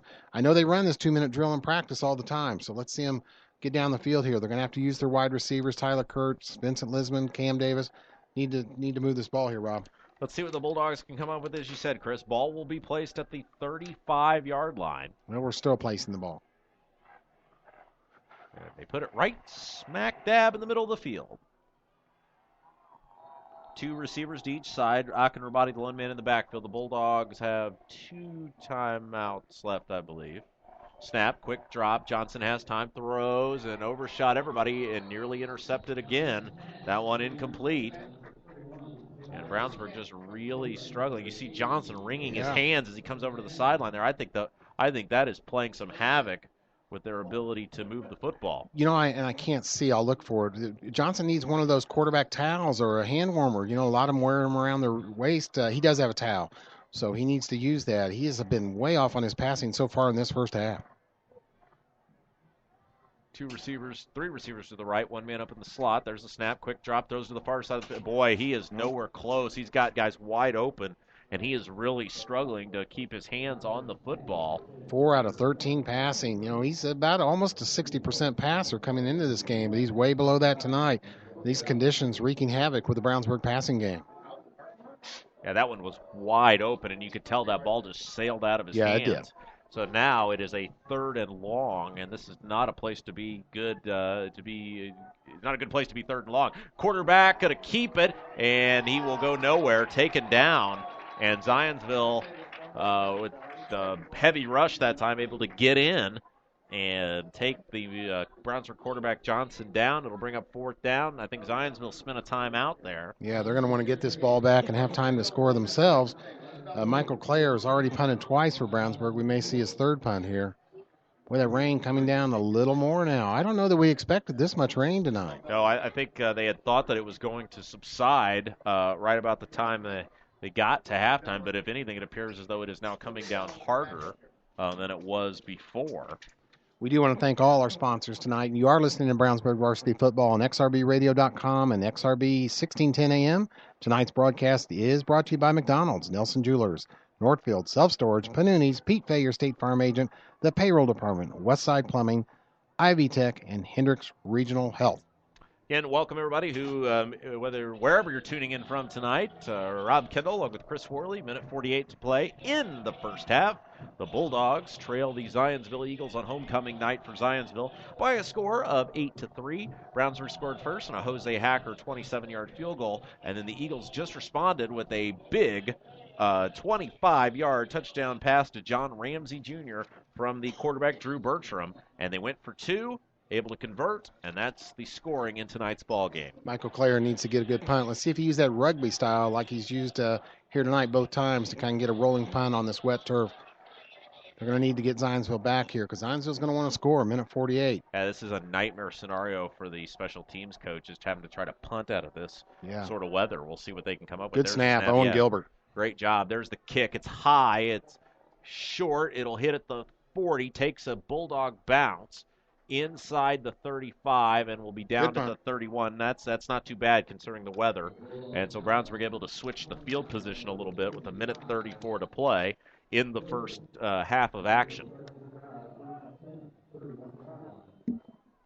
Yeah, Owen Gilbert, a senior number 55 center there. He's also, of course, he centers the play from scrimmage on offense, but he's their long snapper too. He did that last year, and that was a good long snap in wet conditions. So give Owen a little credit there. Owen Gilbert, everybody. First down and 10 for the Eagles with a minute 34 to go.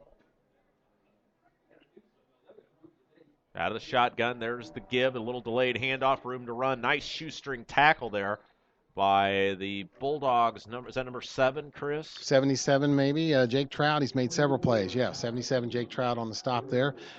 Zionsville, they got that big touchdown pass, but they're not going to be able to throw. They need to see if they can break open some runs here. Clock continues to run. Quick drop, steps up, has time, throws down the middle of the field. Oh, boy, nearly picked off by the Bulldogs. That was 36 for Brownsburg. Sam Hoffa, who had a real shot at an interception. He had room to run if he'd have picked that off. Yeah, brave throw there by Drew Bertram right there, the Zionsville quarterback. That threw into double coverage. He had a lot of steam on that ball. Zipped through, and nobody able to come up with it defensively or the Zionsville receiver. Third down. Is it third down? Yeah, third down now. The clock is stopped, so the Bulldogs, if they should so choose, could potentially get the football back. There's the snap. There's the give. He's hit, still grinding forward, not going to get it. So now Brownsburg can spend a timeout if they want. And the clock is still moving, so apparently now they will. Now Brownsburg will spend the timeout. So with 59 seconds to go.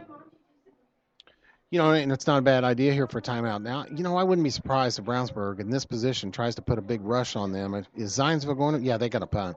So let's try and block a kick. You're going to need something like that in a big game like this, Rob, when scoring's at a premium. Well, as we had said kind of early on, a couple plays decide the game. I thought maybe that errant snap was going to be huge, and then, of course, Zionsville comes back. Next play, a touchdown. Yeah, scores a touchdown. So that wasn't it. But usually in games like this, the weather has a way of making big plays happen. Well, officials huddled on this timeout.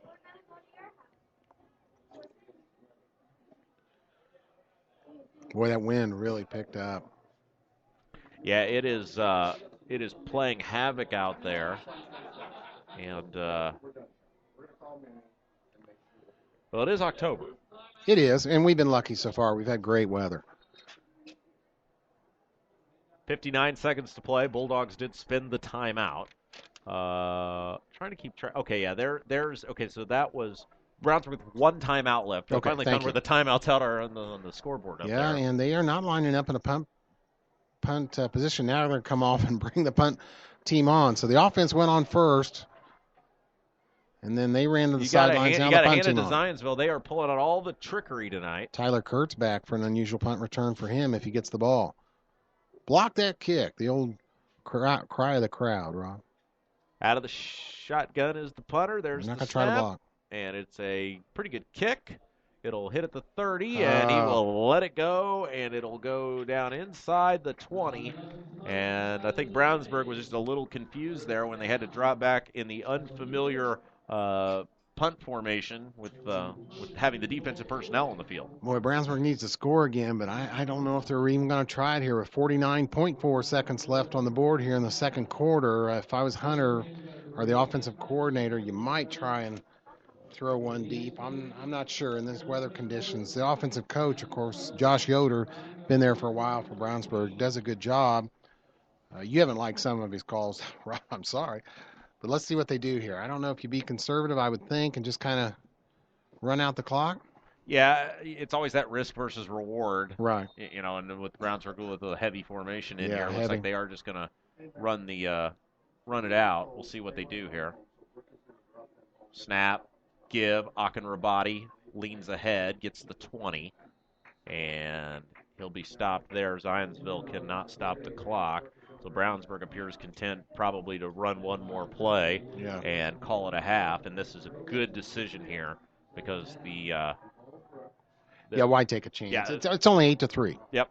Still 24 minutes of football left to go in this one. And we knew this weather may be rough, but I just don't think we expected it to play this much of a factor so far. But it sure has. Hunter Johnson not able to pass well at all here in the first half. Snap. Give, Akinrabadi barrels forward, short gain on the play, and that will do it for the first half. 3, 2, and 1. First half comes to a close, an exciting one, a rain-soaked first half. The Bulldogs trail the Eagles by a score of 8-3, and they'll put 15 minutes up on the clock. They'll, thankfully for us, close the window here in the press box that was blowing on us. And, Chris, the Dodgers-Cardinals scored 3-1 Dodgers. Yeah, that's kind of what I expected. Anytime you start out there in the afternoon, runs are at a premium. Not surprised there. We thank Mike Kendall for sending us in some updates there. Absolutely, and we'll turn it over to you for a few minutes, Chris, and then I'll come back and we'll navigate through halftime. You got it. What is a good neighbor? It's someone nearby who helps make your life a little easier. It's State Farm agent Pete Fay. He takes the time to understand your insurance and financial needs, so whether you're preparing for your child's college education or planning for your retirement, get the kind of help you'd expect from a good neighbor. Visit State Farm agent Pete Fay at 431 East Northfield, Suite 100 in Brownsburg. Like a good neighbor, State Farm is there. Panuni's Pizza and Wings in Brownsburg has something for everybody, and you don't even have to leave home. Call 286-3500 for free delivery to Pittsboro, Claremont, North Avon, and all of Brownsburg. Specialty pizza, calzones, breadsticks, and cheese bread, all made in-house with Panuni's own hand-tossed dough, not to mention Panuni's Jumbo Wings. Tell them you heard it from XRB and get 10% off your order.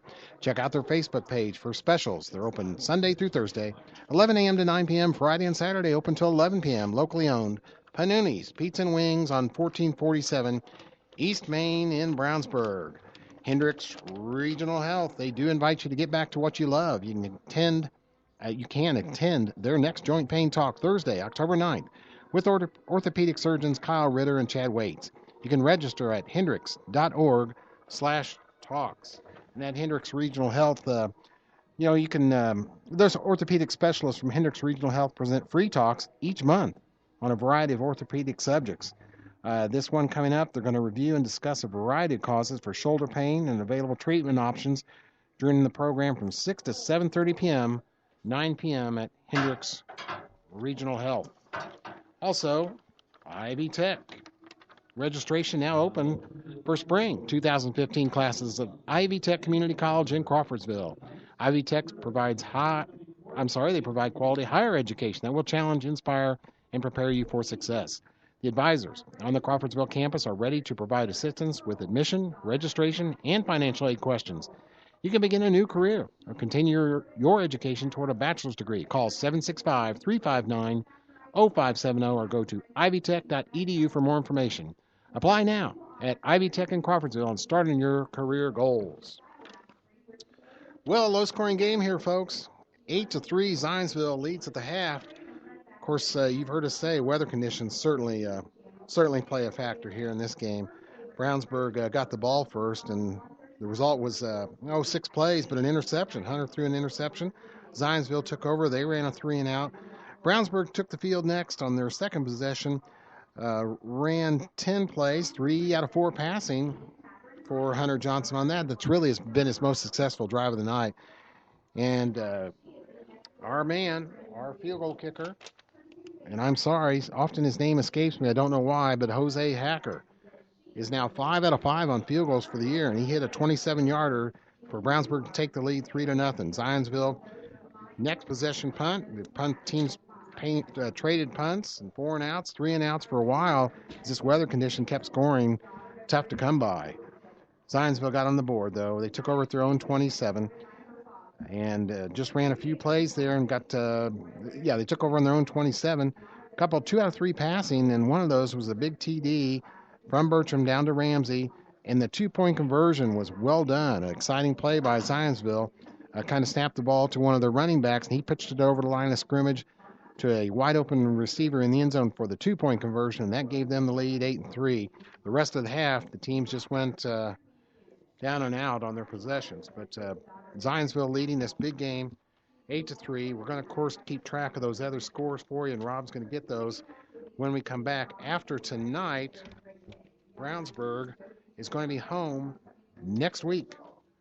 And we know who they play, but we're just struggling with our paperwork and schedules right here.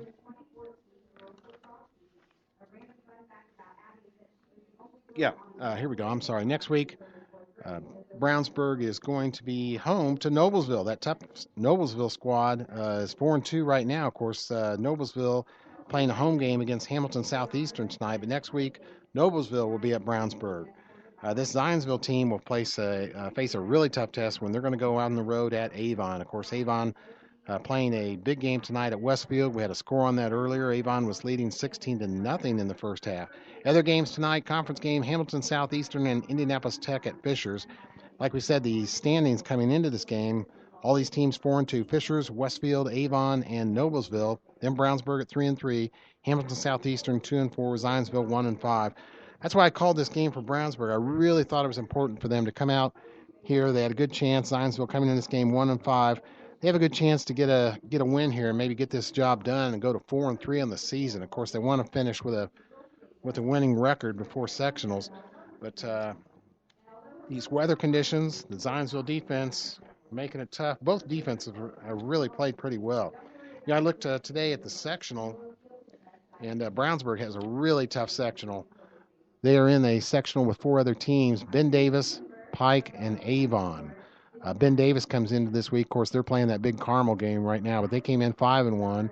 Brownsburg at 3-3. Pike 2-4, but they played the toughest schedule around anybody here in Central Indiana that I know of course, in that mid-conference. And Avon at 4-2. So, if when it comes time for that sectional, whoever Brownsburg draws, Ben Davis, Pike, or Avon, that's going to be a tough chore for them to get by that. Did you know Nelson Jewelers in Brownsburg has been serving Hendricks County and the west side of Indianapolis with an extensive selection of finer diamonds and gemstones since 1958? Nelson Jewelers is a family-owned jewelry store specialized in unique jewelry repair, appraisals, and watch repair. Nelson Jewelers is conveniently located in downtown Brownsburg across from the Hendricks County Bank. Visit Nelson Jewelers for all your jewelry needs at 22 East Main Street and online at nelsonjewelers.com. A little out of the way, very much out of the ordinary. And, of course, we always invite you to stop in any Brownsburg or Avon McDonald's and try one of their $2 tasty specials, the jalapeno burger or triple cheeseburger. McDonald's is a proud supporter of Avon and Brownsburg athletics and is proud to host the McDonald's Hendricks County Sports Show, taped Wednesday nights on location and aired Friday nights before football on xrbradio.com and XRB 1610 AM. McDonald's has 2 locations in Brownsburg and Avon. In Brownsburg, they are located at the corner of Main and Odell next to Marsh, and just off Green Street next to Interstate 74. In Avon, you can find them at the corner of 267 and 36 next to Kroger, or on Rockville Road next to Meyer. So stop in either Brownsburg or Avon McDonald's for their $2 tasty specials, the jalapeno burger or triple cheeseburger today. Homecoming festivities going on here at Zionsville. Of course, Brownsburg had their homecoming last week. Poor inclement weather here as the rain comes down, and the Zionsville king, queen, and their court are out there without rain gear on. Of course, the girls want to wear their nice dresses and their crowns. The guys have their suits ready, and they're going to wear them come rain or shine. So, little tough ceremonies out there on Zionsville homecoming. Need a U-Haul? Think Northfield Self-Storage. Need a storage unit? Think Northfield Self-Storage. Need packing supplies? Well, come see Northfield Self-Storage at 1530 West Northfield Road in Brownsburg. Wrapping paper, boxes, mattress bags, tape, rope, dish protectors, just to name a few. Several different size storage units and U-Haul trucks will help you get things moved. Open 7 days a week, just south of the Lowe's in Brownsburg. We are Northfield Self-Storage. Of course, one area of concern now for Brownsburg in that first half is one of their defensive leaders, captains, seniors, are one of our favorite players, Brad Gollinger, injured, and the injury did not look good. It took him quite a while to get him off the field, so we'll watch and see if he comes out here for this second half. But that is going to hurt Brownsburg on defense. Brad makes a lot of tackles. He leads the team in solo tackles. Also injured this week, another great player for Brownsburg, Bryce Toll, and he plays both offense and defensive line. Now, he sustained a leg injury in that last game, so a couple injuries here may factor in the Brownsburg defense, and Bryce Toll does play on the offensive line also. Zionsville leading 8-3 at half. Rain still coming down. Cold, blustery night. Held some of the Zionsville crowd down here. Students occupying the right side of the stands from us here, and of course they're still active. A lot of the Brownsburg folks have chosen to take cover here at halftime. There's just a few hardy souls with a big golf umbrella over them. Folks, if you get a chance, get out and see Brownsburg volleyball this week. The Volley Dogs now 16-5, and they just beat this Zionsville team last night, 3-1. Of course, Allie Byers, Claire Hathaway, a couple of leaders on this team, Riley Cookerly, Jessica Van Loo, one of their seniors, Kayla Knox, another senior. Brooke Gregory plays the front line for them. She does a good job. So Brownsburg volleyball, very exciting. Coach Bob Yeager, he's been around volleyball in Central Indiana and Brownsburg now for quite a while, and we're really enjoying that team. That's a good team. Get out and support them. Saw a couple of the football players out at that game, including Bryce Toll. And before too long, we'll be starting Brownsburg basketball. A couple of the basketball players were out there too, including center Dalton Deshawn. Dalton will be a senior this year. He's going to be an important part of Brownsburg basketball. Brownsburg basketball with a very successful season last year. 18-2 regular season for the Bulldog basketball under Coach Steve Lynch, his first year in the program. And they were sectional champs too. They're Hendricks County champs and sectional champs. Of course, they went down to that tough Southport Regional and lost a tough battle down there. They played... let's see. Yeah, they lost to Southport. And, of course, then Southport had to play Indianapolis Tech, your eventual state champions, in the final.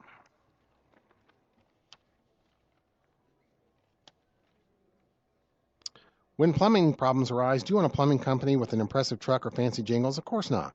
You want your problem solved quickly and at an affordable price. At Westside Plumbing, we understand you want a plumber who is honest, respectful, and knows how to fix the problem. Westside Plumbing provides fast, professional plumbing service 7 days a week. When you invite Westside Plumbing into your home, be assured they'll be knowledgeable, timely, and will give your home the respect it deserves. Honesty, integrity, and respect, that's what you get when you call Westside Plumbing at 445-8399. That's 445-8399. Westside Plumbing, serving Brownsburg and all of Hendricks County. Team still in the locker room. Most fans have taken cover here in the inclement weather conditions. Weather tomorrow, we're supposed to get a break from the rain here in central Indiana, maybe some rain showers up north, but cold temperatures, rainy conditions expected to persist through tomorrow. Cold conditions, windy conditions, that's what I meant to say, expected to continue tomorrow. I'm going to make my way along with my wife Michelle down to Bloomington, Indiana. Indiana hosting North Texas State there in a non-conference game tomorrow. And we expect to have cold conditions down in Bloomington, but maybe a little warmer than central Indiana. But IU needs to get that win against a non-conference opponent. Notre Dame plays Stanford tomorrow.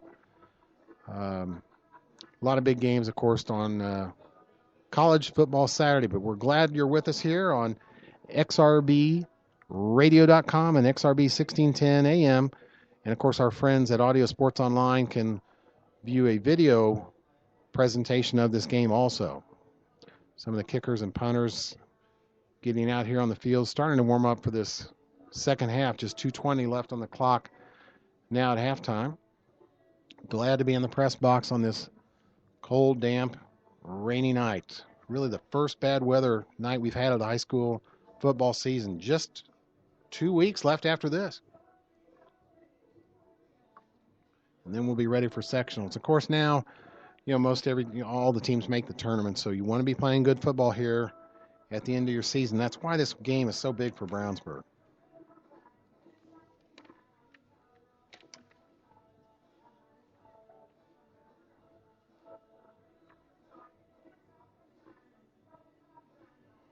Yeah, Ben Davis Carmel game going on tonight.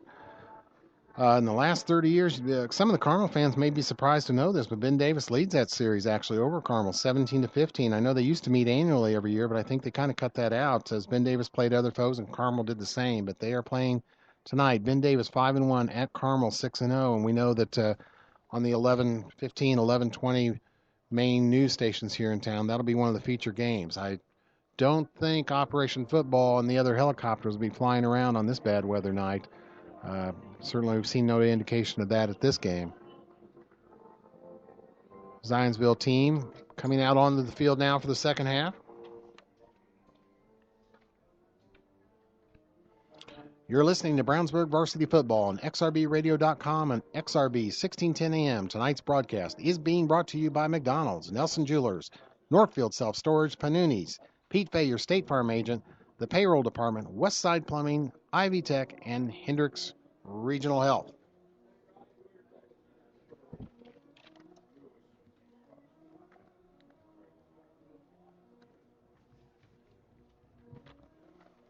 No sign of the main part of the Brownsburg team. Zionsville team is all taking the field now. 3 points in the first quarter for Brownsburg. 8 big points. The only scoring in the second quarter done by Zionsville. They lead 8-3. Brownsburg really struggling to get their offense going. Hunter Johnson, 4 out of 13 in that half. Tokes Akinrabadi, their main running back, I counted him with 16 carries just in that first half, but not many yards. I would say he'd be lucky to be over 50 yards. Zionsville defense able to shut him down a bit. And I apologize for us not being able to get you a lot of these Zionsville numbers, but they're one of the teams that have dark numbers on a dark jersey, and that's always tough to read. But Zionsville defense has been tough. Rob Kendall going to join us back again here. Going to get ready to start this second half. I told you I was only going to be gone for a few minutes, and 7 hours later, I'm back. I got a chance to visit with Kelly Wagner, fine athletic director. I talked to Kelly last night. She said she was going to be here. She's always good at that. She's down there with Dr. Snap. Dr. Snap here? Dr. Snap is here. Rain or shine, he is up there in the press box. We had a nice little chat, and then Kelly and I chatted about a host of issues about Brownsburg athletics. We're rolling into basketball season. Yeah, we were just talking about basketball here, right? Hey, Marcus and our good friends at Jimmy John's are listening tonight. You're great, Marcus. We love you. You're the best. And make sure if you order some Jimmy John's or whatever, give Marcus a big tip. Ask for Marcus. Yeah, Marcus is a good guy. Yeah, and he does a good job at that store. He wants to get into some sports sponsorships, so we'd like to see Jimmy John's and Marcus pair up and get in on this Brownsburg sports action, maybe for basketball season. I think Marcus is going to be with us for basketball. Yeah, I was talking about basketball. What a season last year. Brownsburg 18-2, perfect on the road. They lost some seniors, though, Rob. It's going to be tough for them to get back to that level. But Steve Lynch, his first season, was just outstanding in Brownsburg basketball. Very exciting. I really enjoyed that season with them. And we don't have to make the trip to the Lafayette schools this year. Yes, very happy about that. You have been spared. Oh, those winter drives up there were terrible this year, Rob. Got an update, 4-1 Cardinals. No kidding. Yeah, Dodgers over the Cardinals. What inning did he say? I did not get an inning, but I'm sure shocked. is listening feverishly. So. Clayton Kershaw, the great L.A. Dodger pitcher, was pitching that game, and late afternoon start out there in L.A. You always the hitters always have trouble seeing the ball, and I told everybody this week it's going to be 1-0 Dodgers in the seventh inning. So good job, Cardinals. Boy, it'd be nice to win that first game. And a 5-game series is always critical to win that first game. Yeah, they're down 3. We'll see if the Cardinals can come back in that one. Giants were winning when I came in here. I was listening to their game. You know, we talk about Kelly Wagner, and Kelly and I are obviously friends, and I've known Kelly for quite a while. Oh, yeah. She's a great person, but what a great pick as an athletic director. Outside the box sort of pick, comes at it with that private sector perspective to things, and she's done an outstanding job. So she took over for the longtime athletic director, Mr. Titus. Yeah. Bill Titus. Yeah. Or I'm sorry. Hill. Greg Hill. Bill Titus, then Greg Hill. Right. Bill Titus, a great guy as well. Greg Hill's a good guy, and then Bill still is now the athletic director at, I believe, West Middle School. Okay. Ran the Harris Academy for many years, which is a great institution that Brownsburg has, helping kids go a different route to get their high school diplomas. And then Greg Hill took over, and now Kelly. Yeah. It's Greg. Greg actually went out to Greencastle. Okay. Yeah, I like Kelly a lot. I kind of ask quite a bit of her during football and basketball. Hey, can you help me get this coach to talk to us? Can you get in this an interview? Can you help us on this? And she's really great about that, Rob. Yeah, she's an outstanding job. Does a great job with the program. Has done a nice job. And we were talking about obviously Steve Lynch, the pick as the basketball coach. What a great pick that was to replace Ronald Norred, and just done a great job with this athletic program. Well, in the matter at hand, in this, what I called a must-win, Brownsburg trailing 8-3 at half, this offense has got to get going. Defense certainly acceptable in that first half. Brownsburg offense got to get going. They've tried Tokes. Rob, I have him with 16 carries. I would imagine maybe 50 yards, certainly no more than that. And Hunter Johnson, just 4 out of 13 passing. So offense between the Zionsville defense and the weather has been shut down. They need to get it going here in the second half. Well, we are just about ready to go. The Bulldogs will kick it off. The Eagles will receive. They'll move from right to left on your computer screen. If you are just tuning in, Rob Kendall along with Chris Worley coming to you live tonight from Zionsville High School, where the Eagles lead the Bulldogs 8-3. It's homecoming for Zionsville. Do you see the homecoming kids out there, Rob? They didn't have any rain gear on. They had their dresses, their suits, braving out there. Good for them. They did it. Good for them. Somebody's got to teach those kids some responsibility. Hey, now you talked about the event tomorrow. Now that is also a benefit for the base. Before and after school enrichment. Yeah, enrichment. I was thinking about that. I wish they would have had enrichment programs when we were in school, because I think we both could have used. Well, I could have used some riches. Yes. Enrichment. Yes. No, that's a great program. Phil Parlin and Alex Tranberger and all them established that. They've done a good job with that. Good job by Brownsburg Parts. That program grew faster than they could almost handle it, but they did handle it. Yep, they've done a great job, and it'll continue to grow. And the best part is you come out and see me tomorrow from 11 to 1:30. Jose Hacker, the kickoff to start the second half. There's kick. It'll be taken at the 5 to the 10, 15, 20, and a host of Bulldogs in on the tackle at about the 21-yard line. So that is where the Eagles will start the second half. Yeah, and they're going to have that wind. I can't say it's really at their back because it's kind of crosswind blowing from the press box here where you can see on the Audio Sports Online feed out to the far side, but it is a little bit at their back. You know who's got it bad is the cheerleaders. I know it. Because at least the players are moving around. Yep. Well, they try to move, but both sides, both cheerleaders now have their heavy rain gear on with hoods. I would quit. I would say this letter jacket is not worth it. Yeah. So Bertram out of the shotgun takes the snap, little misdirection give, and it's a gain of about 2 yards on first down for the Eagles. Now, Notre Dame versus Stanford tomorrow. Is that a yes. home game? It's a home game. Okay. Now, the West Coast teams really wimp out because every year it's Notre Dame plays Stanford and USC. Right. And the West Coast team, one's always home, one's always away. And whoever is home at Notre Dame always plays in October because they don't play in cold weather. Yeah. So they let them wimp out. I'd say, as a short gain on the run that time, we'd pull the old switcheroo, make USC or Stanford come to South Bend, Indiana in December. Ball at the 30 now. It'll bring up 3rd down and 3 for the Eagles. Hey, I want to mention on the nose tackle, Anthony Ciccarelli. He's coming in, of course, for Ricky Clark, and Ciccarelli got his first tackle there. Nice play. Snap is high. It's a quarterback keeper. He's going to try to take it around the end and does not get it. Good job by the Bulldogs that time to sniff it out, hold him up, and Westfield will be forced to punt. 10:44 left to play in the third quarter.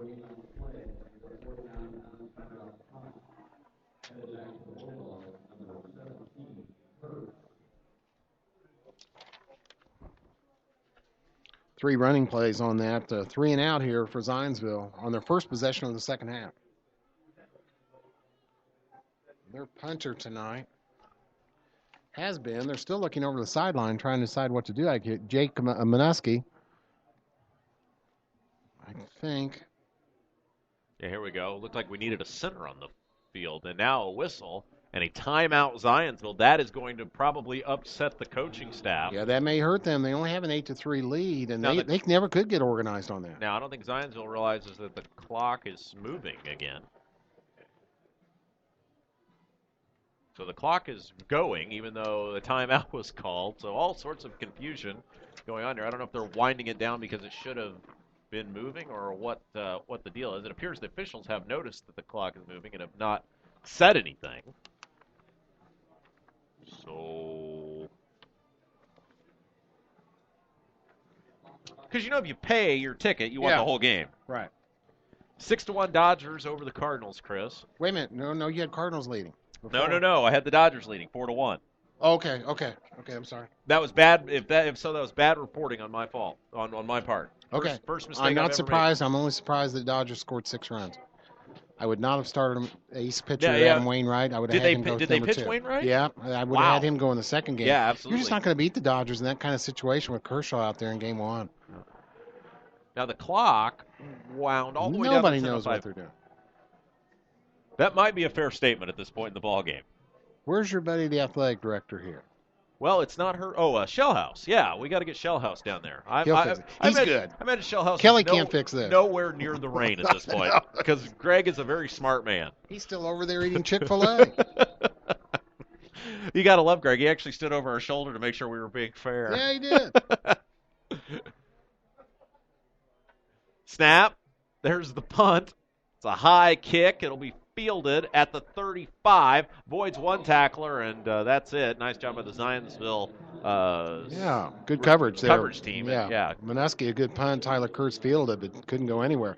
All right, time for the Brownsburg offense to get in gear here, Rob. Yeah, let's see what the Bulldogs can do at this point. 10:27 left to play in the third quarter. Brownsburg will take the ball for the point. That rain is coming down. It's gotten worse. I didn't think it'd rain all night, and it has. Okay, that tight formation again, Rob. Yeah, let's see what the Bulldogs can come up with here. Snap, give, Tokes, forward, gain of about 2 on first down. Host of Zionsville tacklers around him. You got to give the Eagles credit. They have said from the opening snap that they are not going to let Akin Rabadi run the ball up the middle, and for the most part, tonight, they have been very successful with that approach. A couple of 5 or 6 yard gains by Tokes, and that's about it. Number 77, their nose tackle, Grant Grayson, 6'0", 215-pound junior's done a good job, too. Tight formation for the Bulldogs, just one receiver. Give again to Akin Rabadi, and he barrels ahead, able to get very near a first down. Looks like he's going to be about a yard short. Well, he did barrel ahead there. I'm sorry, Rob. That was good running. It looked like he didn't have anywhere to go. He just kept going straight ahead with those shoulders lowered and got good gain. Now it gives him a chance to pick up this first down on 3rd and 1. It'll bring up 3rd down, like you said. They need a yard, need to get to 45. They're currently at the 44. Getting the one receiver set. Give is to Tokes. Barrels ahead. That is enough for the first down as he lowers the shoulder. And it'll be a 1st and 10 for the Bulldogs. There he got out around left tackle. Did not go up the middle on that one. The left tackle, offensive tackles, Devin Dumas and Nick Stamakin right now for Brownsburg. Got some good blocking. Tokes able to pick up the first down. 9-10, clock moving. 8-3 our score. Bulldogs trail it by 5. Johnson working out of the shotgun. Snap, give, Tokes. And, breaks over a couple tackles, gets across midfield. And that old saying, 4 yards in a cloud of dust or 3 yards in a cloud of dust? Around 19 to 20 carries now for Tokes. carrying a heavy load in this game in these bad conditions. I think he came out in the second half, said, give it to me and I'll do it. There is no dust on the field turf. No dust.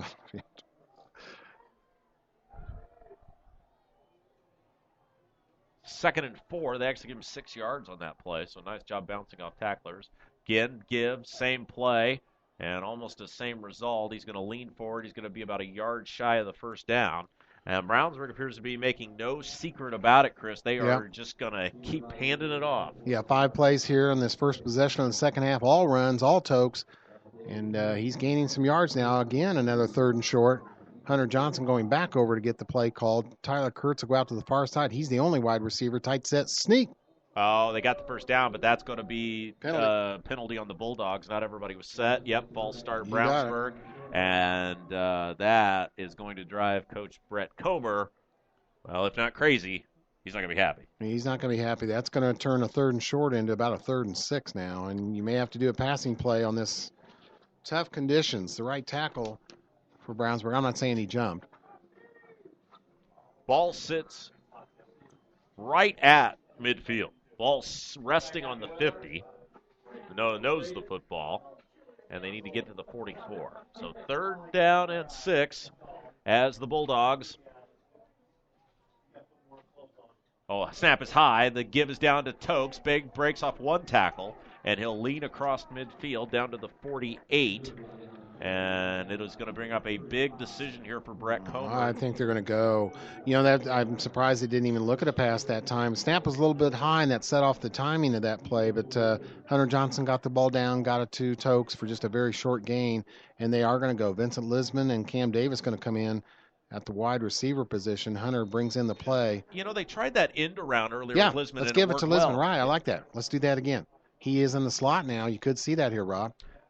Out of the shotgun is Johnson. Tokes the lone man in the backfield. Oh, no, it's a quarterback kick. Good move. Good Let's job. see if the Bulldogs can get down there and get on it. Hits inside the 10 ball. to the Get 2, that ball. and it will go into the end zone. Good try. Hey, if that's grass, that's a great kick. Yeah, that was a good try. Hunter just got that snap out of the shotgun, and right away he came down and booted it. Of course, there was nobody back for Zionsville. Cam Davis tried to run down there and catch it, but that ball rolled on that turf and got just barely into the end zone.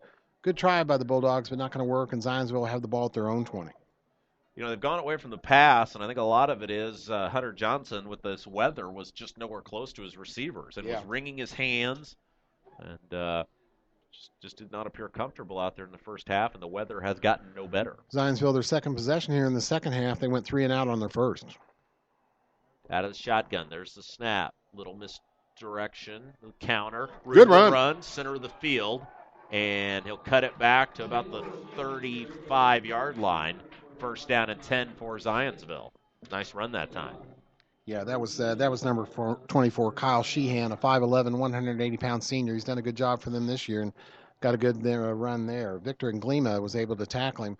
And no, folks, Brad Geilinger has not come back to play here for the Bulldogs in the second half. Sustained an injury. Looked somewhat serious in the first half. So we're just going to hope for the best for our buddy Brad. Carmel leads Ben Davis 23-0. 23-0. Dad is doing a great job on Twitter tonight. He is just great. Oh, I'm surprised at that score. Breaks 1 tackle, cuts it back, and another nice gain by the Zionsville running attack. And again, that time it was number 24. That's Kyle Sheehan for the Eagles. Sam Hoffa and Isaac McCormick team up again. Those have been a dynamic duo on the Brownsburg defense. They've made several joint tackles, and they brought the running back down there. Rain continues to fall. Snap. There's a give. Breaks a couple tackles. Boy, barrels his shoulder. Head-on collision at the 46. That looks like it's going to be enough for a 1st down. Nice, tough running there that time by Panola. Yeah, we've been impressed with him. He is a strong runner. Noah Devney on the tackle and a good stop for Brownsburg, but that is after a 1st down run for Zionsville. Zionsville goes no huddle. Little screen pass. Breaks past a couple tackles, and it's a gain of about 8 yards. Zionsville now suddenly moving the ball quickly. That was number 19, Chandler Orbow. Yeah. Good safe little design pass there for Mr. Bertram, and he got that out. Of course, Bertram has thrown a touchdown pass tonight, but otherwise not much in the passing game. But that was a good little play for them. good yardage on first down. Snap. And Brownsburg smelling it out this time. Flag comes in late. Tried a little counter play to the far side of the field. Bulldogs were all over it. The flag did come in late. We'll see what it is. Yeah, Panola not able to find running room there, and that flag did come in from the far sideline kind of late. I'm not sure what this could be. Maybe some kind of blocking penalty on Zionsville. Yeah, holding against Zionsville, so that'll move the Eagles back 10 yards. So 6-1 Dodgers, and you got Carmel up on Ben Davis big. I'm with you, Chris. I am puzzled that the Cardinals elected to pitch Wainwright in Game 1. Well, he's their ace, but and it would have been a controversial decision. But let's just say I encouraged Mike Matheny, the Cardinal I like manager, Matheny. I think he's a good manager. to go back to don't pitch your ace against Kershaw on that. Save him for the second game. Yep. Try and get the second game. No less than 4 guys are signaling in the Zionsville offensive play right now. Maybe that's why they've had some confusion. 3 receiver set, 2 men in the backfield, split back formation. Now man goes in motion from left to right. There's the snap, little draw play, and getting across the 45 to the 46. It'll bring up a second down now. Third down and 12 for the Eagles. Yeah, Josh Pierce, a fine play for the Brownsburg defense. No problem. Nobody can fuss about the Brownsburg defense tonight. They're holding their own. Offense has not been able to move the ball here in these wet conditions and against this Eagle defense. 4:40 and counting in the third quarter. Rob Kendall along That's with all? Chris Worley coming to you live from Zionsville High School. Bulldogs trail at 8-3. Zionsville with the football facing a 3rd and 12. Rain has not stopped in quite a while. Snap, rolling, on the run. That ball is caught, and it is a first down, it looks like. It's going to be awfully close. We shall see. Yep, oh yeah, it's first down and then some. On the catch, Jared Overmars, 6'5", senior. That was his best pass of the night by Mr. Bertram. He was rolling in movement on that play. That was even better than the touchdown pass. A real good throw by their Zionsville quarterback. Brownsburg trying to hustle a man off the field, or else they would have had 12 guys on the field. Yep, and there's a timeout. Okay. So we will take a quick pause. You're listening to Brownsburg Varsity Football on xrbradio.com. Did you know Nelson Jewelers in Brownsburg has been serving Hendricks County and the west side of Indianapolis with an extensive selection of finer diamonds and gemstones since 1958? Nelson Jewelers is a family-owned jewelry store specializing in unique jewelry repair, appraisals, and watch repair. Nelson Jewelers is conveniently located in downtown Brownsburg across from the Hendricks County Bank. Visit Nelson Jewelers for all your jewelry needs at 22 East Main and online at nelsonjewelers.com. A little out of the way, very much out of the ordinary. Also, Hendricks Regional Health, our friends there invite you to get back to what you love. You can attend their next Joint Pain Talk Thursday, October 9th, with orthopedic surgeons Kyle Ritter and Chad Waite. You can register at hendricks.org/talks, and it's just that easy, folks. hendricks.org/talks. All right, Rob Kendall, Chris Worley, as we said, bringing you tonight's contest. It's been rather uneventful thanks to the weather. Let's see if Brownsburg defense can force some kind of turnover. I don't have Zionsville with a turnover yet tonight. Yeah, the of 3 and Bulldogs outs. with the 1 interception. A little screen pass. Boy, nice job by the Bulldogs defense. Number 3 for Brownsburg, sniffing that one out, and a huge tackle. That was Seth Bronger. Yeah, Seth with a nice play there, but pass was complete. Zionsville. Avon 16, Westfield 6. And don't forget, we want you to stay here, of course, the whole evening. But if you did have an interest in that, Brian Scott at Westfield High School calling that one. You can watch the video feed of that tonight. Avon wins that game, and they could go into first place in the conference at 5-2. And, Here's oh, our buddy. boy, he's got room to run. It's a first down. Breaks another tackle, and he is inside the 15 all the way down to the 12. And the Brownsburg middle of the field that time just opened wide up. And that's a couple times secondary's missed some big tackles, Chris. Yeah, they did. But boy, what a powerful run. And I'm sure that was our man again, right? That was Matt Panola. Yep, that was Panola. Boy, powerful runner. No huddle. Oh, and the Bulldogs moved, and that's going to give them 5. Yeah, that's a new player in on Brownsburg's defense. Doesn't seem a lot of time. Johnson Bernadotte, and he was ready to go. He said, I'm going to make a play here as a substitute. He was ready to go, and way off the side. Coach Comer said, you're ready to go right out of the game. So he was in, and he was out. But he can always That's say tough. he's in the stat book. Oh, that was tough. Penalty. He jumped the gun there big time. Johnson Bernadotte. This is a little too excited. All right, 3:19 and counting. And it's a 1st and 5 now as that ball will move all the way down to about the 6-yard line. Snap, quarterback keeper. He's inside the 5 and very close to a first down to about the 3.5. They need to get to the 2.5. And boy, Chris, if Westfield puts it in here, that is big trouble for the Bulldogs. Yeah, cannot let up a Zionsville score right here. They are leading 8-3 late third quarter. There's the give, leans forward. Boy, and it looks like on the spot he's going to be short. So this will bring up, if he is indeed short, a huge third down, a field goal. The Bulldogs are still just down a score and a 2-point conversion. 11 play drive so far, 8 runs, 3 passes, but he's been 3 out of 3, Mr. Bertram has on this, and that's enabled this yardage gain on a good drive here for Zionsville. Snap, give, quarterback keeper. Oh, he broke a tackle, and he's in for the score. Touchdown, Zionsville. Broke a tackle. Bulldog man had him in the backfield and just able to slip away and slip into the end zone. Yeah, Sam Hoff almost able to bring him down, but he got through that tackle. And then, as you said, Rob, got in the end zone, and that's a big score for Zionsville, scoring at a very much of a premium, and now they have a 14-3 lead. Yeah, They're going to go for 2 again? Well, why not? I mean, you've already got the if you think you're having a hard time kicking the ball. And it looks like they are going to go for 2. Shotgun snap, rolling right, throwing on the run, got it, caught, touchdown, and it is now a 13-point advantage for the Eagles. And our man Greg Shawhouse, he looks a little wet. We had estimated you would be nowhere near the rain. Yeah, that's right. We figured there was some warm space heater booth.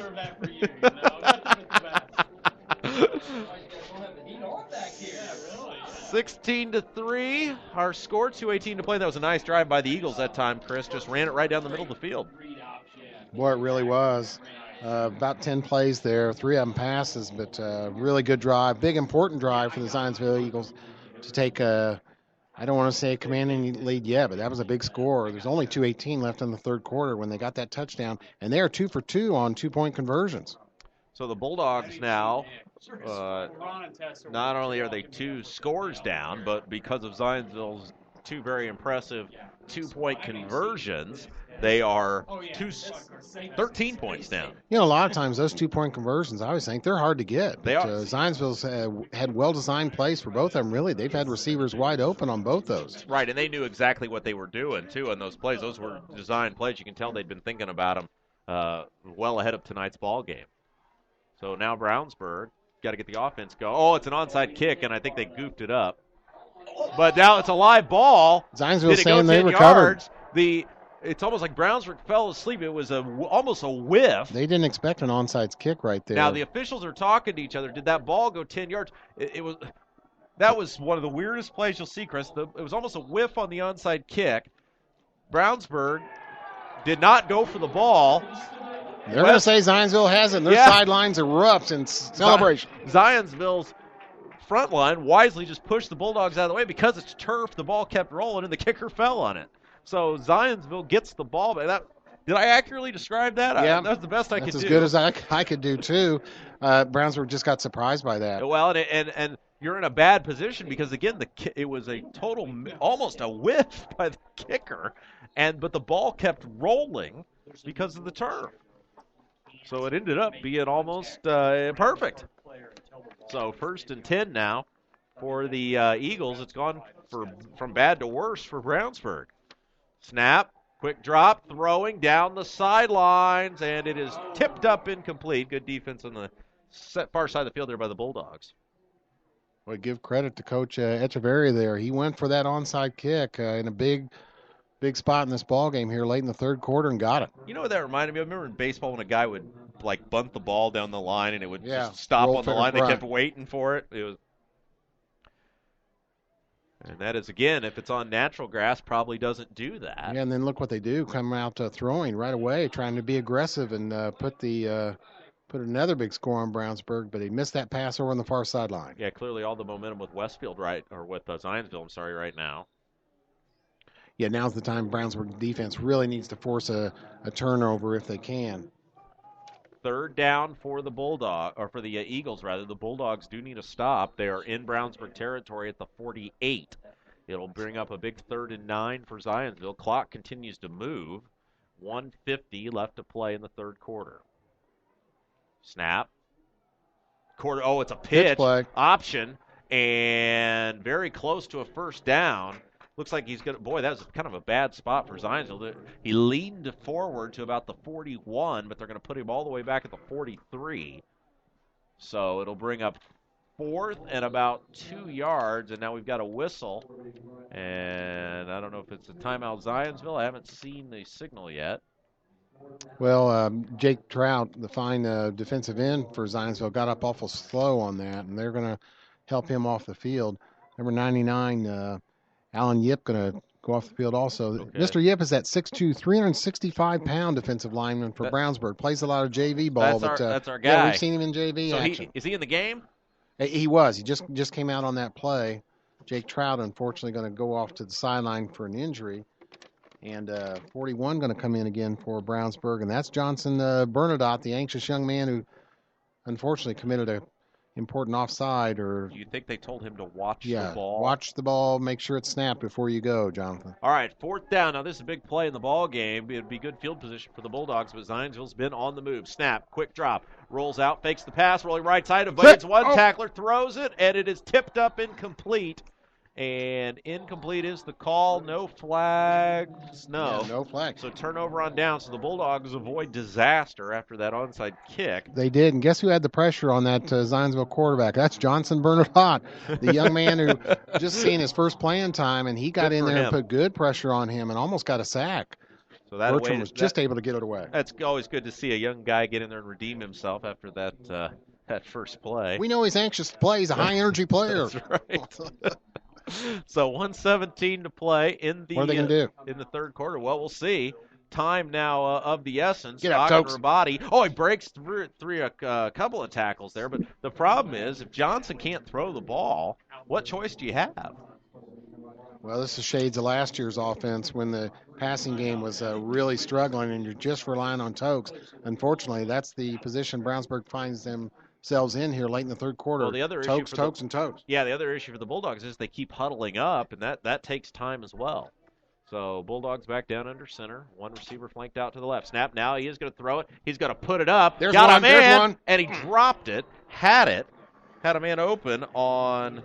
Yeah, Tyler Kurtz. He hasn't dropped many balls at all. He's Brownsburg's leading receiver, and that just kind of slipped through his hands. You know, of course, he's wearing the high-tech gloves that the players are wearing now to help him catch balls, and especially in these wet conditions. But over the shoulder, he could not bring that one in, and that was a good pass by Hunter that time. Now, I don't know if you saw this. This is what I love about the world in which we live. After this play, we'll talk about this real quick. Big third down for the Bulldogs, 3rd and 3. And the give is to Tokes. He's going to lean forward. I think he's going to be short. And looks like he's going to bring up 4th down. Boy, run right in the middle. Zionsville defenders doing a good job again. 4th down now. Of course they're going to go for it. There's no question about that here. I think you can just sneak it forward. I don't know. It's about 2-3 yards out, Rob. You may see Tokes again. Maybe what about a fake to Tokes and a quick pass over to Well, I was thinking that or a bootleg or fake a pitch or something. We'll see. Snap, give is to Tokes. He leans ahead, and it's going to depend on the spot. I don't think he got it. Boy, Brownsburg got that ball in good field position. You know, they took over at their own 43, had a chance to pick up a first down and move the ball here. Some of the Brownsburg offensive line is saying first down. That's going to have to be a measurement. Yeah, that looks like, and we mentioned Zionsville got a bad spot earlier. Oh, nope, they're going to say first down Zionsville. They don't need a measurement. We had mentioned the Zionsville player. It looked like a couple plays ago got a bad spot, and I think on that one too, Tokes may have been a little bit further ahead, but officials say first down, so turnabout is fair play. Yeah, Brownsburg defense got to come up with a turnover here. Just 2.4 seconds left, third quarter. Zionsville probably run one play, and then we're going to go to the fourth quarter. ESPN has an article out and that Jameis Winston is going to Johnny Manziel's reaching out to give Jameis Winston advice. Really? Great. Boy, isn't that a combination? Yeah. Quarterback keeper, room to run, and a gain of about 4 yards on first down. Yeah, Josh Pierce again, another tackle. He's done a good job here for the Brownsburg defense. Again, for the most part, no problem with the Brownsburg defense getting stopped. Zionsville had a real nice drive their last possession to get that margin right now out to 13 points. 6-2, Dodgers lead the Cardinals. Kershaw's only allowed 2 hits, both home runs. Wow. Chris, you want to thank one of our sponsors as we're head to the quarter break? I do, and it's none other than somebody you're familiar with, Rob, the payroll department. Hey! If you're a business owner with or without employees, you're probably wondering about your payroll. What about taxes, child support, auditing, Social Security? It can be a bit overwhelming, but we've got the answer for you, the Payroll Department Incorporated. The Payroll Department Incorporated can help put your mind at ease where all these problems are concerned. Locally owned and operated for over 20 years. Call today at 852-2568 or stop by the Payroll Department Incorporated, 701 North Green Street in Brownsburg. First, we do want to thank all our sponsors tonight. You've been listening to Brownsburg Varsity Football on XRBRadio.com, XRB Radio 1610 AM. Tonight's broadcast has been brought to you by McDonald's, Nelson Jewelers, Northfield Self-Storage, Panuni's, Pete Fay, your State Farm agent, the Payroll Department, Westside Plumbing, Ivy Tech, and Hendricks Regional Health. Let's start the fourth quarter, Rob. All right, here we go. Chris, 12 minutes playing the ball game. Rob Kendall along with Chris Worley coming to you from Zionsville High School. If you are just tuning in, Bulldogs trail the Eagles 16-3. Zionsville have the ball second at 7. I'm sorry, from midfield. Shotgun snap. Little counter give, and room to run very close to a first down. Looks like it's going to be about a yard short, and that was Panola with the run. Yeah, Panola's done a great job, carried the load for Zionsville in these wet, damp conditions, and I would say he'd have somewhere around 80 to 90 yards. I don't think he's over 100, but he's been an impressive strength runner and a power runner for them tonight.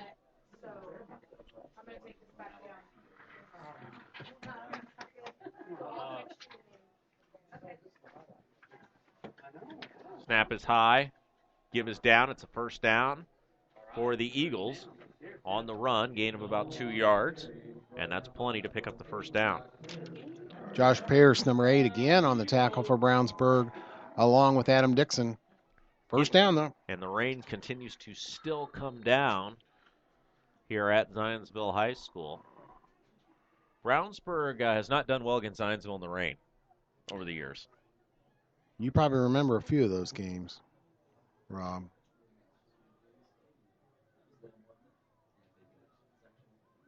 Snap, back to pass, steps up, going down the field, got a man, caught, and a flag flies. It's going to be interference on the Bulldogs, so that play is going to stand. Boy, what a fine catch by Ben Hudson out there. Hauled that in with Noah Devney draped all over him, the Brownsburg defender. Great catch. Boy. Number 17, Ben Hudson, a senior, 6'0", 170 pounds, and that was a great catch with the defense all over him. Big play for Zionsville, one of their biggest passing plays of the night. Fishers leads Tech 21-0. And thank you. It's a sort of an odd game that I think came about as a result of the Lafayette teams being dropped out of the conference. What do you have on Avon and Westfield? Let's get an update on that. We'll see if we can get an update. Zionsville takes its time, coming to the line of scrimmage now. The clock, of course, now their friend. Snap, back to pass, going to the end zone, overshot his intended receiver. Bertram, for the few passes he's had, has been successful tonight for the most part, especially here in the latter part of the game. That one overthrown quite a bit in the end zone. So it'll bring up second down for Zionsville. And they are in control of this one now. Yeah, after that 3-and-out by Brownsburg, didn't go anywhere. 5 plays on this drive, 2 passes, 1 out of 2 for Bertram. Got him down here in scoring position inside the red zone, certainly at the 12-yard line. Split back formation, there's the give, and the Bulldogs sense it and stop it. 10:38, clock moving. And the ball sits at the 10-yard line. It's going to bring up a 3rd and 8. Jake Trout and Sam Hoffman on the tackle there.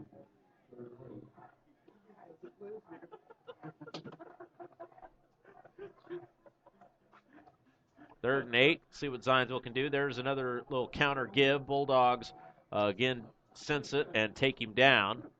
Zionsville obviously being super careful at this point. And now let's see. Now, this will be interesting. It's still 16-6, Avon and Westfield. Thank you.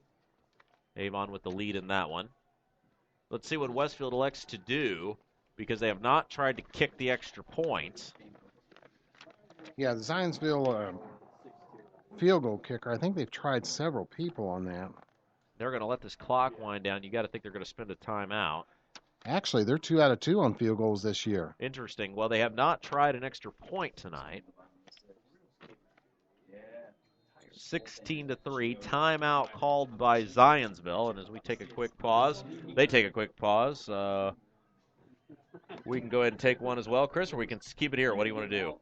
Well, I want to give our friends at Panuni's a little more time here, because Panuni's Pizza and Wings in Brownsburg has something for everybody. Pizza with more toppings than you can count, including specialty pizzas, 5 different kinds of calzones, breadsticks, and cheese bread with 2 kinds of dipping sauce, all made in-house with Panuni's own hand-tossed dough. And don't forget Panuni's Jumbo Wings with 12 kinds of sauce. Mention the XRB and get 10% off of your order. They're open Sunday through Thursday, 11 a.m. to 9 p.m., Friday and Saturday open till 11 p.m. Dine in, carry out, or free delivery. Call 286-3500 Panuni's Pizza and Wings at 1447 East Main in Brownsburg. Now, the cool thing about Panuni's, the delivery woman is Ian, is the guy that owns the place. Right. It's his mother. Yeah, And, she's great. Yeah, she's awesome. Okay, now their field goal kicker, like I said, is 2 out of 2, Connor Drake, and he's going to try one here finally. Okay, so Connor Drake on to attempt the field goal. It's a short one. It's going to be 25-yard kick. And let's see. See what he's got. Snap, spot, kick is blocked, and a loose ball. Bulldogs will come up with it. So first good news in quite a while for the Bulldogs. Nice job there getting in to block the kick. Chris, did you see who got a hand on that? I didn't. There was a couple players around it. That was a good block. Bertram held on that, their quarterback, and really not much in question there. Brownsburg was in very quickly against that field goal attempt. Yeah, I'm sort of surprised as well as Zionsville has moved the ball tonight. They didn't eventually decide to take a shot at the end zone on that one.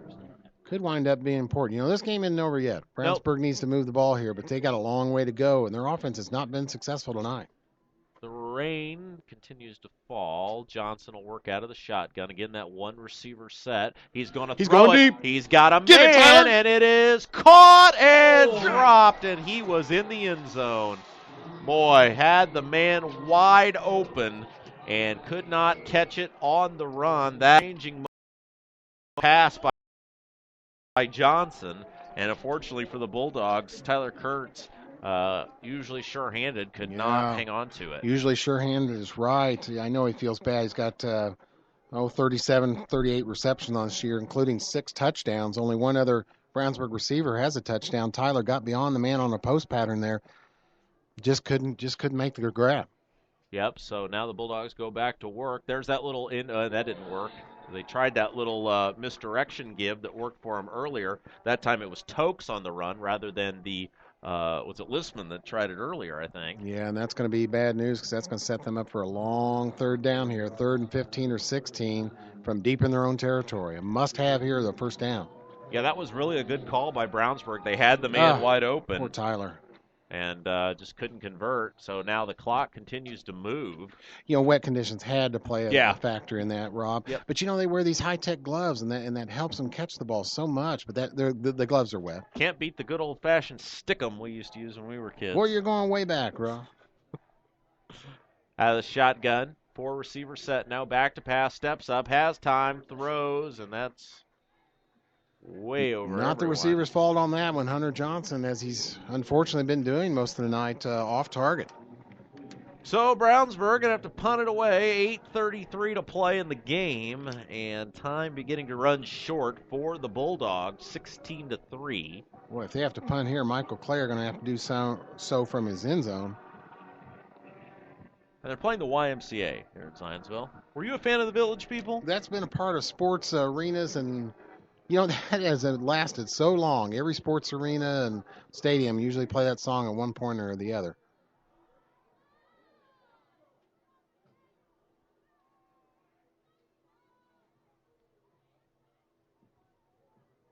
Snap is good. Short kick. It will hit at the 40, but it will take a Brownsburg bounce. Now it takes a Zionsville bounce, and will be down at the 42-yard line. So pretty good job there. Yeah, Michael Clare, he's been a good punter for Brownsburg this year. Got that ball deep out of his end zone, and in these wet, terrible conditions. Punting, Michael Clare's had a good night.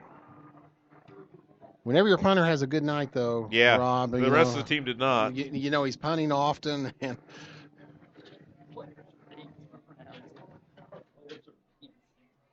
you know, there also comes a point where you're just like, as a player, you're cold, you're tired, you're like, I'm ready to go home. I get that way as an announcer sometimes. Yeah. Come on now. Room to run, center of the field. Nice play there, as that was number 6. We've called his name several times tonight. The man that caught the touchdown, John Ramsey Jr. Yeah, Michael McCoy with the tackle. You know, Rob, I don't believe the Brownsburg players are going to do that, though. They're going to fight to the end. At least in my time covering them, they only have. You know, they were 3-7 last year and fought out that whole season. They'll put the ball. Some interesting spots by the officials tonight. They're going to put the ball all the way back at the 36. So it'll bring up a 2nd and 3. I thought he got further than that, but apparently not. Eagles able to lean that one ahead, maybe a gain of a half yard. Boy, number 36, linebacker Sam Hoff has done a good job here tonight for the Bulldogs. He's made a host of tackles. Usually he's been teamed up with somebody else. He helped out Jake Trout on that tackle, but Sam Hoff, a great game here at linebacker for Brownsburg. Spent a lot of time on the field because the Brownsburg offense just has not been able to move the ball effectively against the Eagles. 2 receivers to the right, 1 to the left. Out of the shotgun. Snap. Give. Oh, Bulldogs sniff that one out. And a nice job there by Brownsburg. And now decision time for Zionsville. Junior Adam Dixon, 61. Doesn't play a lot, but he's getting time here tonight. He did a good job coming up and blasting that play away from Zionsville. 4th down. 4th down for the Eagles. Let's see what they elect to do. This would it'd be hard to punt. Yeah, they're going to go. Yeah, they are going to go for it. And they need to get 1, 2, 3, 4 yards. Well, they say 5 on the board. Clock at 6:40 and running here in the 4th quarter. Snap, back to pass, steps up, has time, going down the field, and it's tipped up. Boy, great play. Great play by the Bulldogs secondary, number 25 for Brownsburg in on that one, Chris. Yeah, along with Noah Devney, the senior. I think Noah tipped that ball, Rob, and then McCoy was back, number 25, as you said right there. Double coverage. Noah Devney, great coverage, though, on the Zionsville receiver. Brownsburg will take over on down. They need to score and score quickly. Yeah, this is huge for the Bulldogs. If they don't get points here, that's about all she wrote. So we'll see if Brownsburg can do it. You'd assume they've got 4 downs every set. Tyler Kurtz, see what they come up with. Tyler Kurtz wants a catch to make up for that one he dropped there, which would have been a long touchdown, we feel. Snap, pass, throw over the head of Kurtz.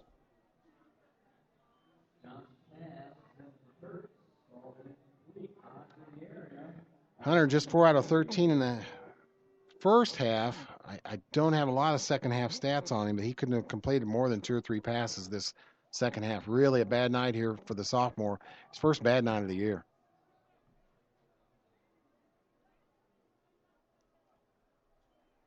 Snap, quick drop, throws, caught and dropped again, and Kurtz is just having a rough night of it out there. He really is, and this is his first bad night of the year. He's been exceptional, but that ball went through his hands. Through the gloves, if you will. So now it brings up a big 3rd down for Brownsburg, and gosh, Chris, they are just haven't been able to make that big play tonight. Nope. Let's see what they can come up with now on 3rd down. Snap, rolls up, takes it right side, throws on the run, tipped up, incomplete. Almost into the hands of a Zionsville defender there. He batted that down, and now it's 4th and 10. We may see Michael Clare on a punt again, or are you going to go, Rob? Yeah, you got to go for it. Tyler Kurtz, we talked about, he just took off those gloves and just disgustedly threw them into the sideline. He's back on the field. Well, they are going to punt. Yeah, they are. That's surprising, but Yeah, they are going to punt. That's kind of funny. So many balls have gone through Tyler's hand. He just took those gloves off and threw them away, Rob. That's it. Get rid of those things.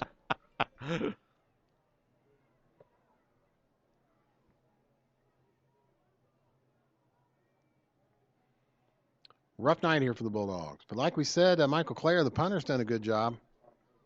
Now he dropped the ball, got the kick away, and it'll sail out of bounds back at the 40.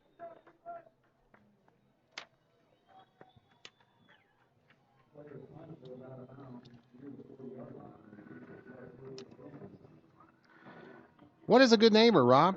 Well, it's someone nearby. Chris. Thank you. It's someone nearby who helps make your life a little easier. It's State Farm agent Pete Fay. He takes the time to understand your insurance and financial needs. So whether you're preparing for your child's college education or planning for your retirement, get the kind of help you'd expect from a good neighbor. Visit State Farm agent Pete Fay at 431 East Northfield, Suite 100 in Brownsburg. Like a good neighbor, State Farm is there. Zionsville takes over here with 6:15 on the clock. They're at their own 39-yard line, and they're just going to try and run the ball. Guess what? They're passing on first down. Boy, that was dangerous and dropped, and he had it forever to run.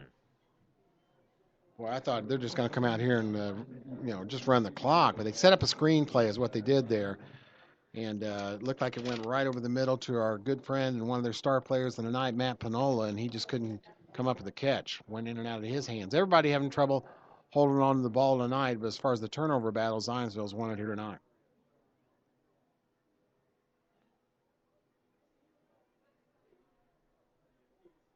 I imagine that Dodgers-Cardinals has gone to about a final here, Rob. Snap, run, and a nice shoestring tackle by the Bulldogs at that time. Josh Pierce on the tackle.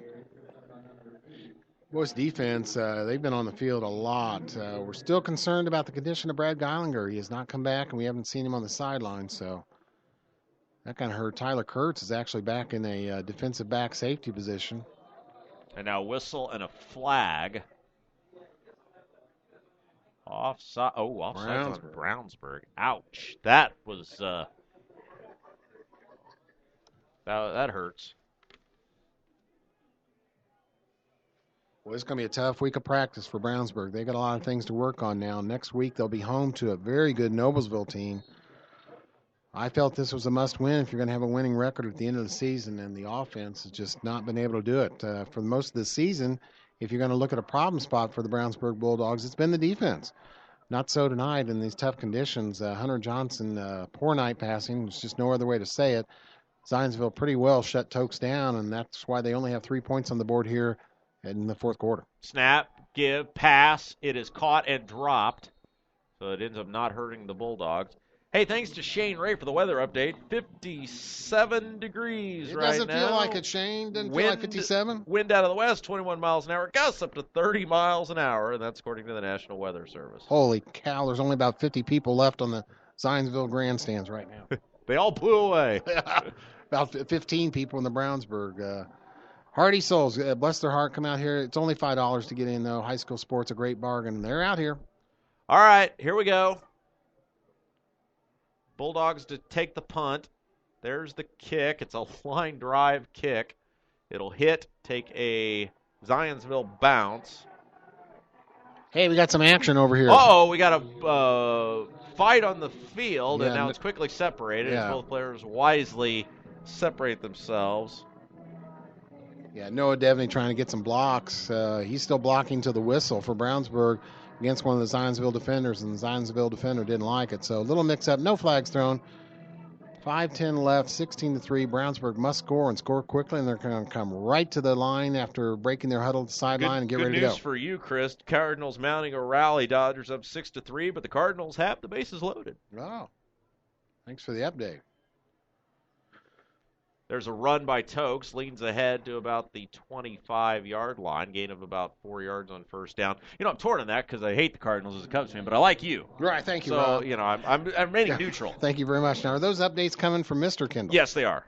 So he was, as expected, watching the ball game and watching the baseball game. He's coming through big for us as usual. Update from Shane on the weather. It's 47 degrees, not 57 degrees. Oh, there's a Get run up. by Tokes. He's Come in the on middle now, of the field, Tokes. room to run. Keep going, Breaks baby. past the Keep tackler. going, baby. Keep He's going. to the 40. He's inside the 30. Ball is on the field, and Zionsville got it back. Doesn't that figure? A great run, Boy. breakthrough run for Tokes. Zionsville defender strips it from behind and they fumble. Some nights it is just not your night, Chris. It's not the Bulldogs' night at all. Tokes finally broke through. I was surprised. He normally has great speed. Maybe those field conditions slowed him down a little bit because some of the Zionsville defenders were able to catch him. One of them stripped the ball out Well, from it his looked like arms. he was holding on to the football too, Chris. I mean, it looked Yeah. like he wasn't doing the proverbial loaf of bread there.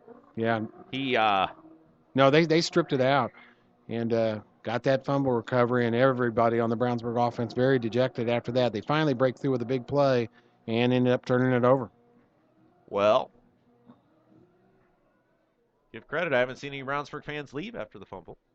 They've remained in the stands. Not many of them left, though. Snap, there's the give, and Bulldogs sniff it out. No gain on first down. You got to give the Bulldog defense some credit. They've done a pretty good job of standing up. Weather has obviously helped. Yeah, we have. They've been the bright spot tonight, but boy, that's a heartbreaker right there. Tokes finally breaks a big one. Turnover. So it will bring up second down now for the Eagles. They will let this clock run. Tick, tick, tick. It is, of course, their friend at this point, as we're now inside of 4 minutes. Snap. Give. Oh, no, he's going to keep it. It's a pass. And, boy, that is risky, Chris, at this point in the ball game with that sizable lead. Short gain on the play, and it'll bring up third down. You know, we've thought that on a couple of their possessions here in this second half. Well, they're just going to run it out, but Zionsville not afraid to put the ball in the air. They don't have a great passing offense. They've had a couple touchdowns that way tonight, but and they're going for it still, so give them credit. Now that's going to bring up about a 3rd and 8 here. But, boy, that was just a heartbreaker. Just to think a few weeks ago, Brownsburg was on top of the world at 3-1. They thought, hey, we're going to try and win this conference. Now they're standing in danger here of losing 3 straight to go to 3-4. Cardinals update for you. 6-4, bases loaded. Kershaw still in the ball game. Well, I've been wrong. I thought that for sure that was going to be a 1-0 game, Dodgers winning, but I saw him a couple weeks ago in a game against the Cubs where the Cubs scored a whole bunch of runs against him. All right. So if the Cubs can do it, surely the Cardinals can. Yeah. Boy, Mr. Rizzo had a fine season for the Cubs. There's a reason for optimism there. Yep. Solar, Rizzo, Baez, Castro. Yeah, got some good young players. Some good young pitching, too. Henderson, that's what you need. Yep. Arrieta. So I think in the Cubs in 90, that's a positive. Dad is much more of a believer than I am, though. He is a firm believer. Probably so for a long time. Yeah. He really is. He's keen on Epstein. I was gonna say they're GM. I'm not so much, but Dad is. Okay, here we go. 3rd down and 8. Rolling, throwing on the run. It's incomplete. And boy, you got to question there, Zionsville, not running the ball, not running any clock. Couple of passes. You know, it sounded like the game is totally out of reach. If they give up a touchdown, it's 16-10, and then all Brownsburg needs is another score. So they've been going for it, and it hasn't been successful. They're going to have to punt now. Mr. Minufsky back, and Tyler Kurtz with no gloves on is back to receive it. He is due. Come on, Tyler, break one for a make-up play here. We'll see what. I'd like to see how he catches that ball with no gloves. What Kurtz can do. There's the snap. It's low. Gets it away cleanly. It's a line drive kick. Pretty good kick. Oh, he fumbled it. Ball's on the floor. Loose ball. And I think Zionsville got it. Nope. Brownsburg got that back, I think. Zionsville signaling that they have it. It's 3-on-1 in the bottom of the pile. Brownsburg at a sizable disadvantage. But nice jump by Kurtz there to. But you know that ball went through his hands again. Gloves or no gloves, Tyler's having a bad night. It's just hard to catch the ball. It is in these conditions. It's hard to catch the ball, period. I mean, think about it, Chris. If they stuck us out there and said, all right, we're going to kick you 10 balls, could we catch 5 of them with no one running at us? No, punt returner's a tough job. That ball's coming down out of the air, and you got 11 guys coming after you. Much less, 11 guys coming at you, and it's pouring down rain. I mean, we'll get to that point here in just a second. There's the give to Tokes, and bouncing off a couple times. Still on his feet, room to run. First down, still going across the 40, and boy, he is running hard. First down, clock will stop as they move the chains. You know, literally, if they took us on a sunny July day and said, Chris and Rob, we're going to I'd be lucky to catch 1 out We're of 10. going to kick you 10. I'd be lucky to catch 1. Could we catch 5? I don't know. Boy, you saw it there. Tokes, I bet he's angry after that long run and fumble. He wants to make that up. I'd give him the ball again. They do. Busts it to the near side of the field. Short gain that time. He tried to get out of bounds. Couldn't. Clock continues to move. Tick, tick, tick. Bulldogs hurrying up. Johnson, I should say, sees the play, running in. Now the Bulldogs will go no huddle. Tokes now lined up in a receiver position. No, he's not. Okay. Sorry. The only problem with him running the ball all the time now is it's going to eat the clock up. Yeah. Snap, quick drop, steps up, throws. Kurtz catches, gets out of bounds. Good job there. Good field vision. He is out of bounds. Short of the first down. It'll bring up third and about a yard. Ball at the 50. 2:56 to play in the ball game. And there was a pass reception by Kurtz with no gloves on, so I think he should have thrown those things away earlier than he did. Third and short. Come on, pick up this first down. Not out of the game. Set, snap, give, Tokes. He has a first down and then some. Barrels ahead. Nice job there darting around tacklers. First down at the 41.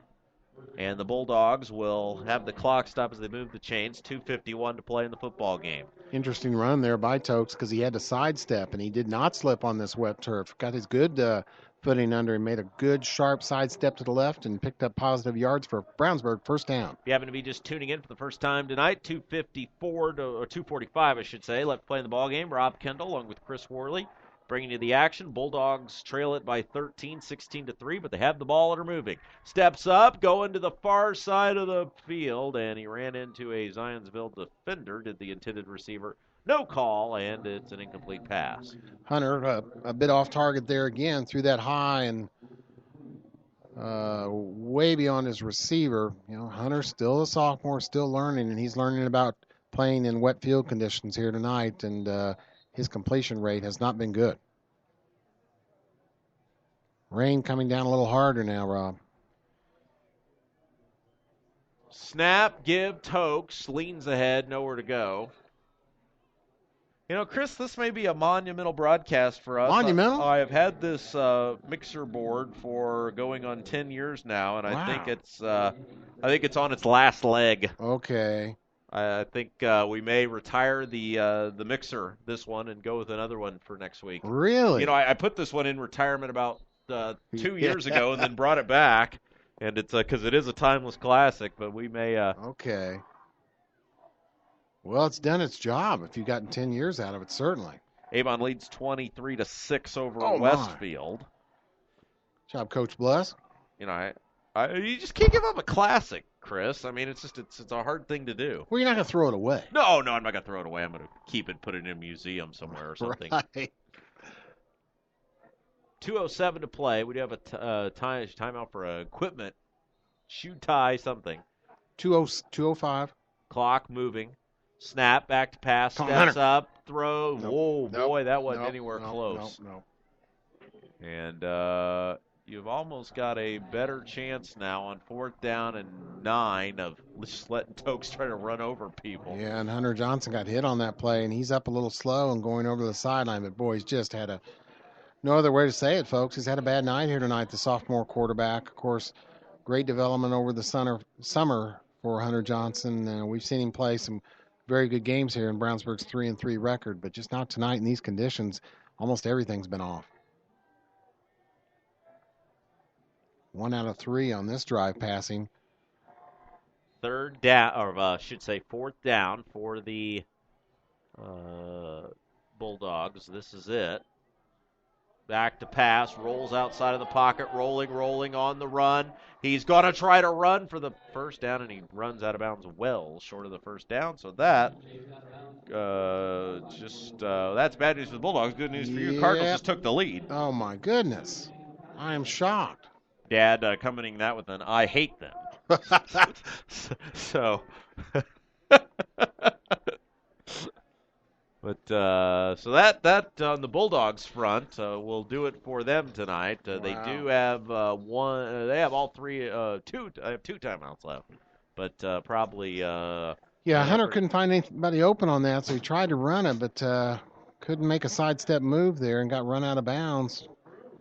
Yeah, you got to lateral that back, throw it up in the air, do something. Yeah, that's true, Rob. You're right. Drew Bertram coming on again for Zionsville quarterback. He's gone the whole way. Done a good job. He's trying to get Zionsville Eagles a big win here. whistle on the field. If Zionsville wins this game, they will be 2-5. False start against Zionsville. They've got a tough test next week. They're going to go to Avon. Zionsville at Avon next Friday night. Bulldogs have Noblesville That's going to be a tough game. at home. That you will be MIA. No, I'm there next week. It's a week after. Yes, I may miss the Southeastern game, which I may not be opposed to because of that traffic and that drive. That's true. I don't like that drive, bro. That's true. It's Weimer that will be MIA next week. Yes, we will be on the case again with a new mixer. That's right. And we'll put this one back in the Hall of Fame where it came from. It was sort of like maybe like who did Roger Clemens? Didn't he quit and then come back? Andy Pettit quit a couple times. Right. Yeah, I thought it was done, and then I brought it back, and now it's causing me some issues here. Not that the fans are noticing it, but it's just it's in my headset. It's causing me some issues. Timeout on the field. That was the last timeout for the Bulldogs. 2nd down and 10 with 1:44 to play. Rain-soaked night here. Yeah, if Avon gets that big win I think it's 2nd and 15. at Westfield, they would go to 5-2. Now Fishers, you had them winning over Indianapolis Tech, so they would also be 5-2. Now, if you win the conference, is it your record inside the conference or overall record? I imagine Noblesville would go to 5-2. Well, it's your conference record, of course, for the conference title. But Right. the conference title, it's nice to get, but it doesn't mean all that much anymore since everybody's going to go to their own sectional. Right. And we looked at that Brownsburg sectional earlier, and that's going to be tough to deal with. Avon is in that, and I'll get that again. Conference is relatively small too now until they replace those. Yeah, that's right. 3 teams, but. 2nd down, 15 yards to go. Don't tell me they're going to pass again, Ron. They might. They would. You would think so. I've been wrong before. It is a run. Does break a tackle. Cuts it back, center of the field, and gets to the 36, 37 maybe. Tick, tick, tick. Clock continues to move. Injured Bulldog on the play, and we're going to get a whistle and official stopping the. Well, that's a third Bulldog that's remained down on the ground after the whistle for an injury. So next week, as they tend to this injured player, we will be back at home against Noblesville as Brownsburg tries to even their mark on the year. They will fall to 3-4. Yeah, listen to this sectional now. By the time we get to sectional, it's already set as far as the teams in it. Brownsburg will be in with Avon, Pike, and Ben Davis. Is that even legal?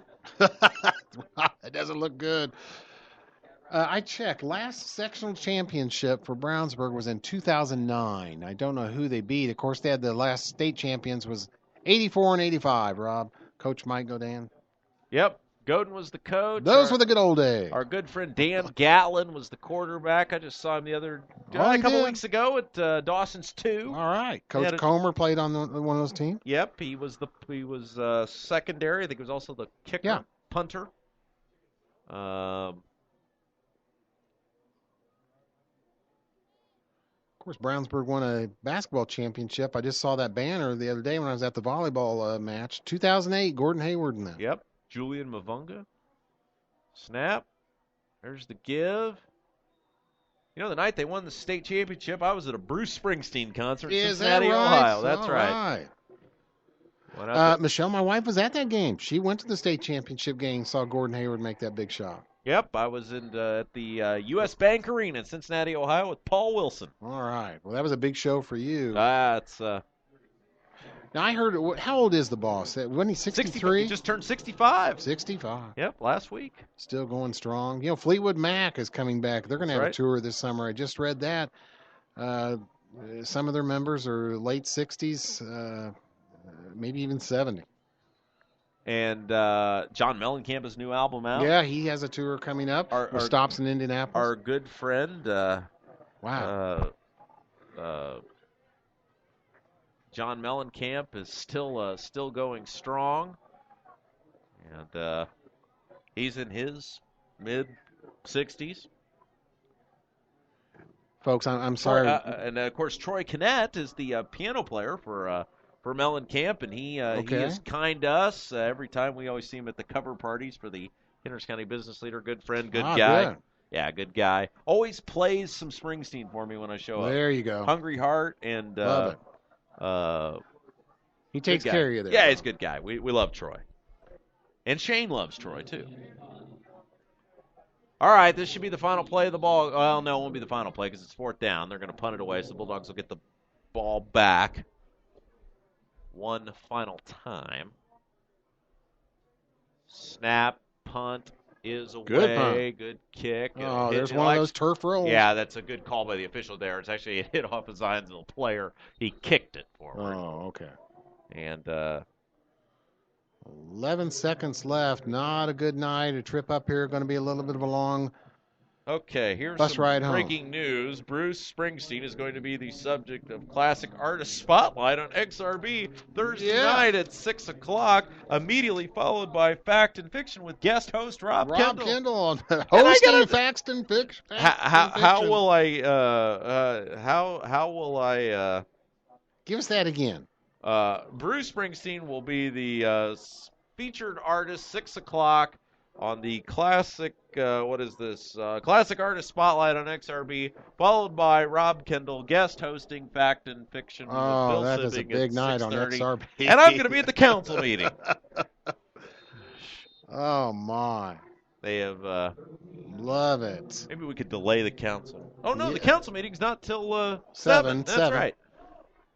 There's the give, and was that Gill in the ball game? Yeah, I think it was Carson Gill. Final play of the game, 2-3-2 and 1, and that will do it for tonight's broadcast. 16-3, the Bulldogs fall to the Noblesville. That's next week. Hopefully they won't fall to them, but to the Zionsville Eagles. Chris, your thoughts on tonight's game? Well, on homecoming, some of the Zionsville students running on the field. Well, no scoring in the fourth quarter at all. 16-3, just Brownsburg offense. Combination of Zionsville defense and the poor conditions. Hunter Johnson had a bad night, just could never get going on offense. You score 3 points in this conference in the game, and you're not going to win. That's the case. Hats off to Zionsville, now 2-5. Brownsburg has lost 3 straight. Need to bounce back with a home win next week against Noblesville. Well, again, thank everybody for tuning in tonight. Unfortunately, Bulldogs on the low end of the scoreboard. Again, special thanks to Greg Shellhouse, all of our friends at Zionsville. Outstanding job, as always, taking care of us. Thank you to Kelly Wagner, Jim Snap, all our friends at Brownsburg High School for their support as we continue to bring you Brownsburg football all year long. Thanks to Shane Ray back in the XRB Radio studios. And special thanks to you, Chris, as always. Thank you, Rob. Usual outstanding job. So that's going to do it for us tonight. Again, one final time, the Bulldogs fall 16-3 for the aforementioned Chris Worley. I'm Rob Kendall saying, have yourself a great evening. So long, everybody.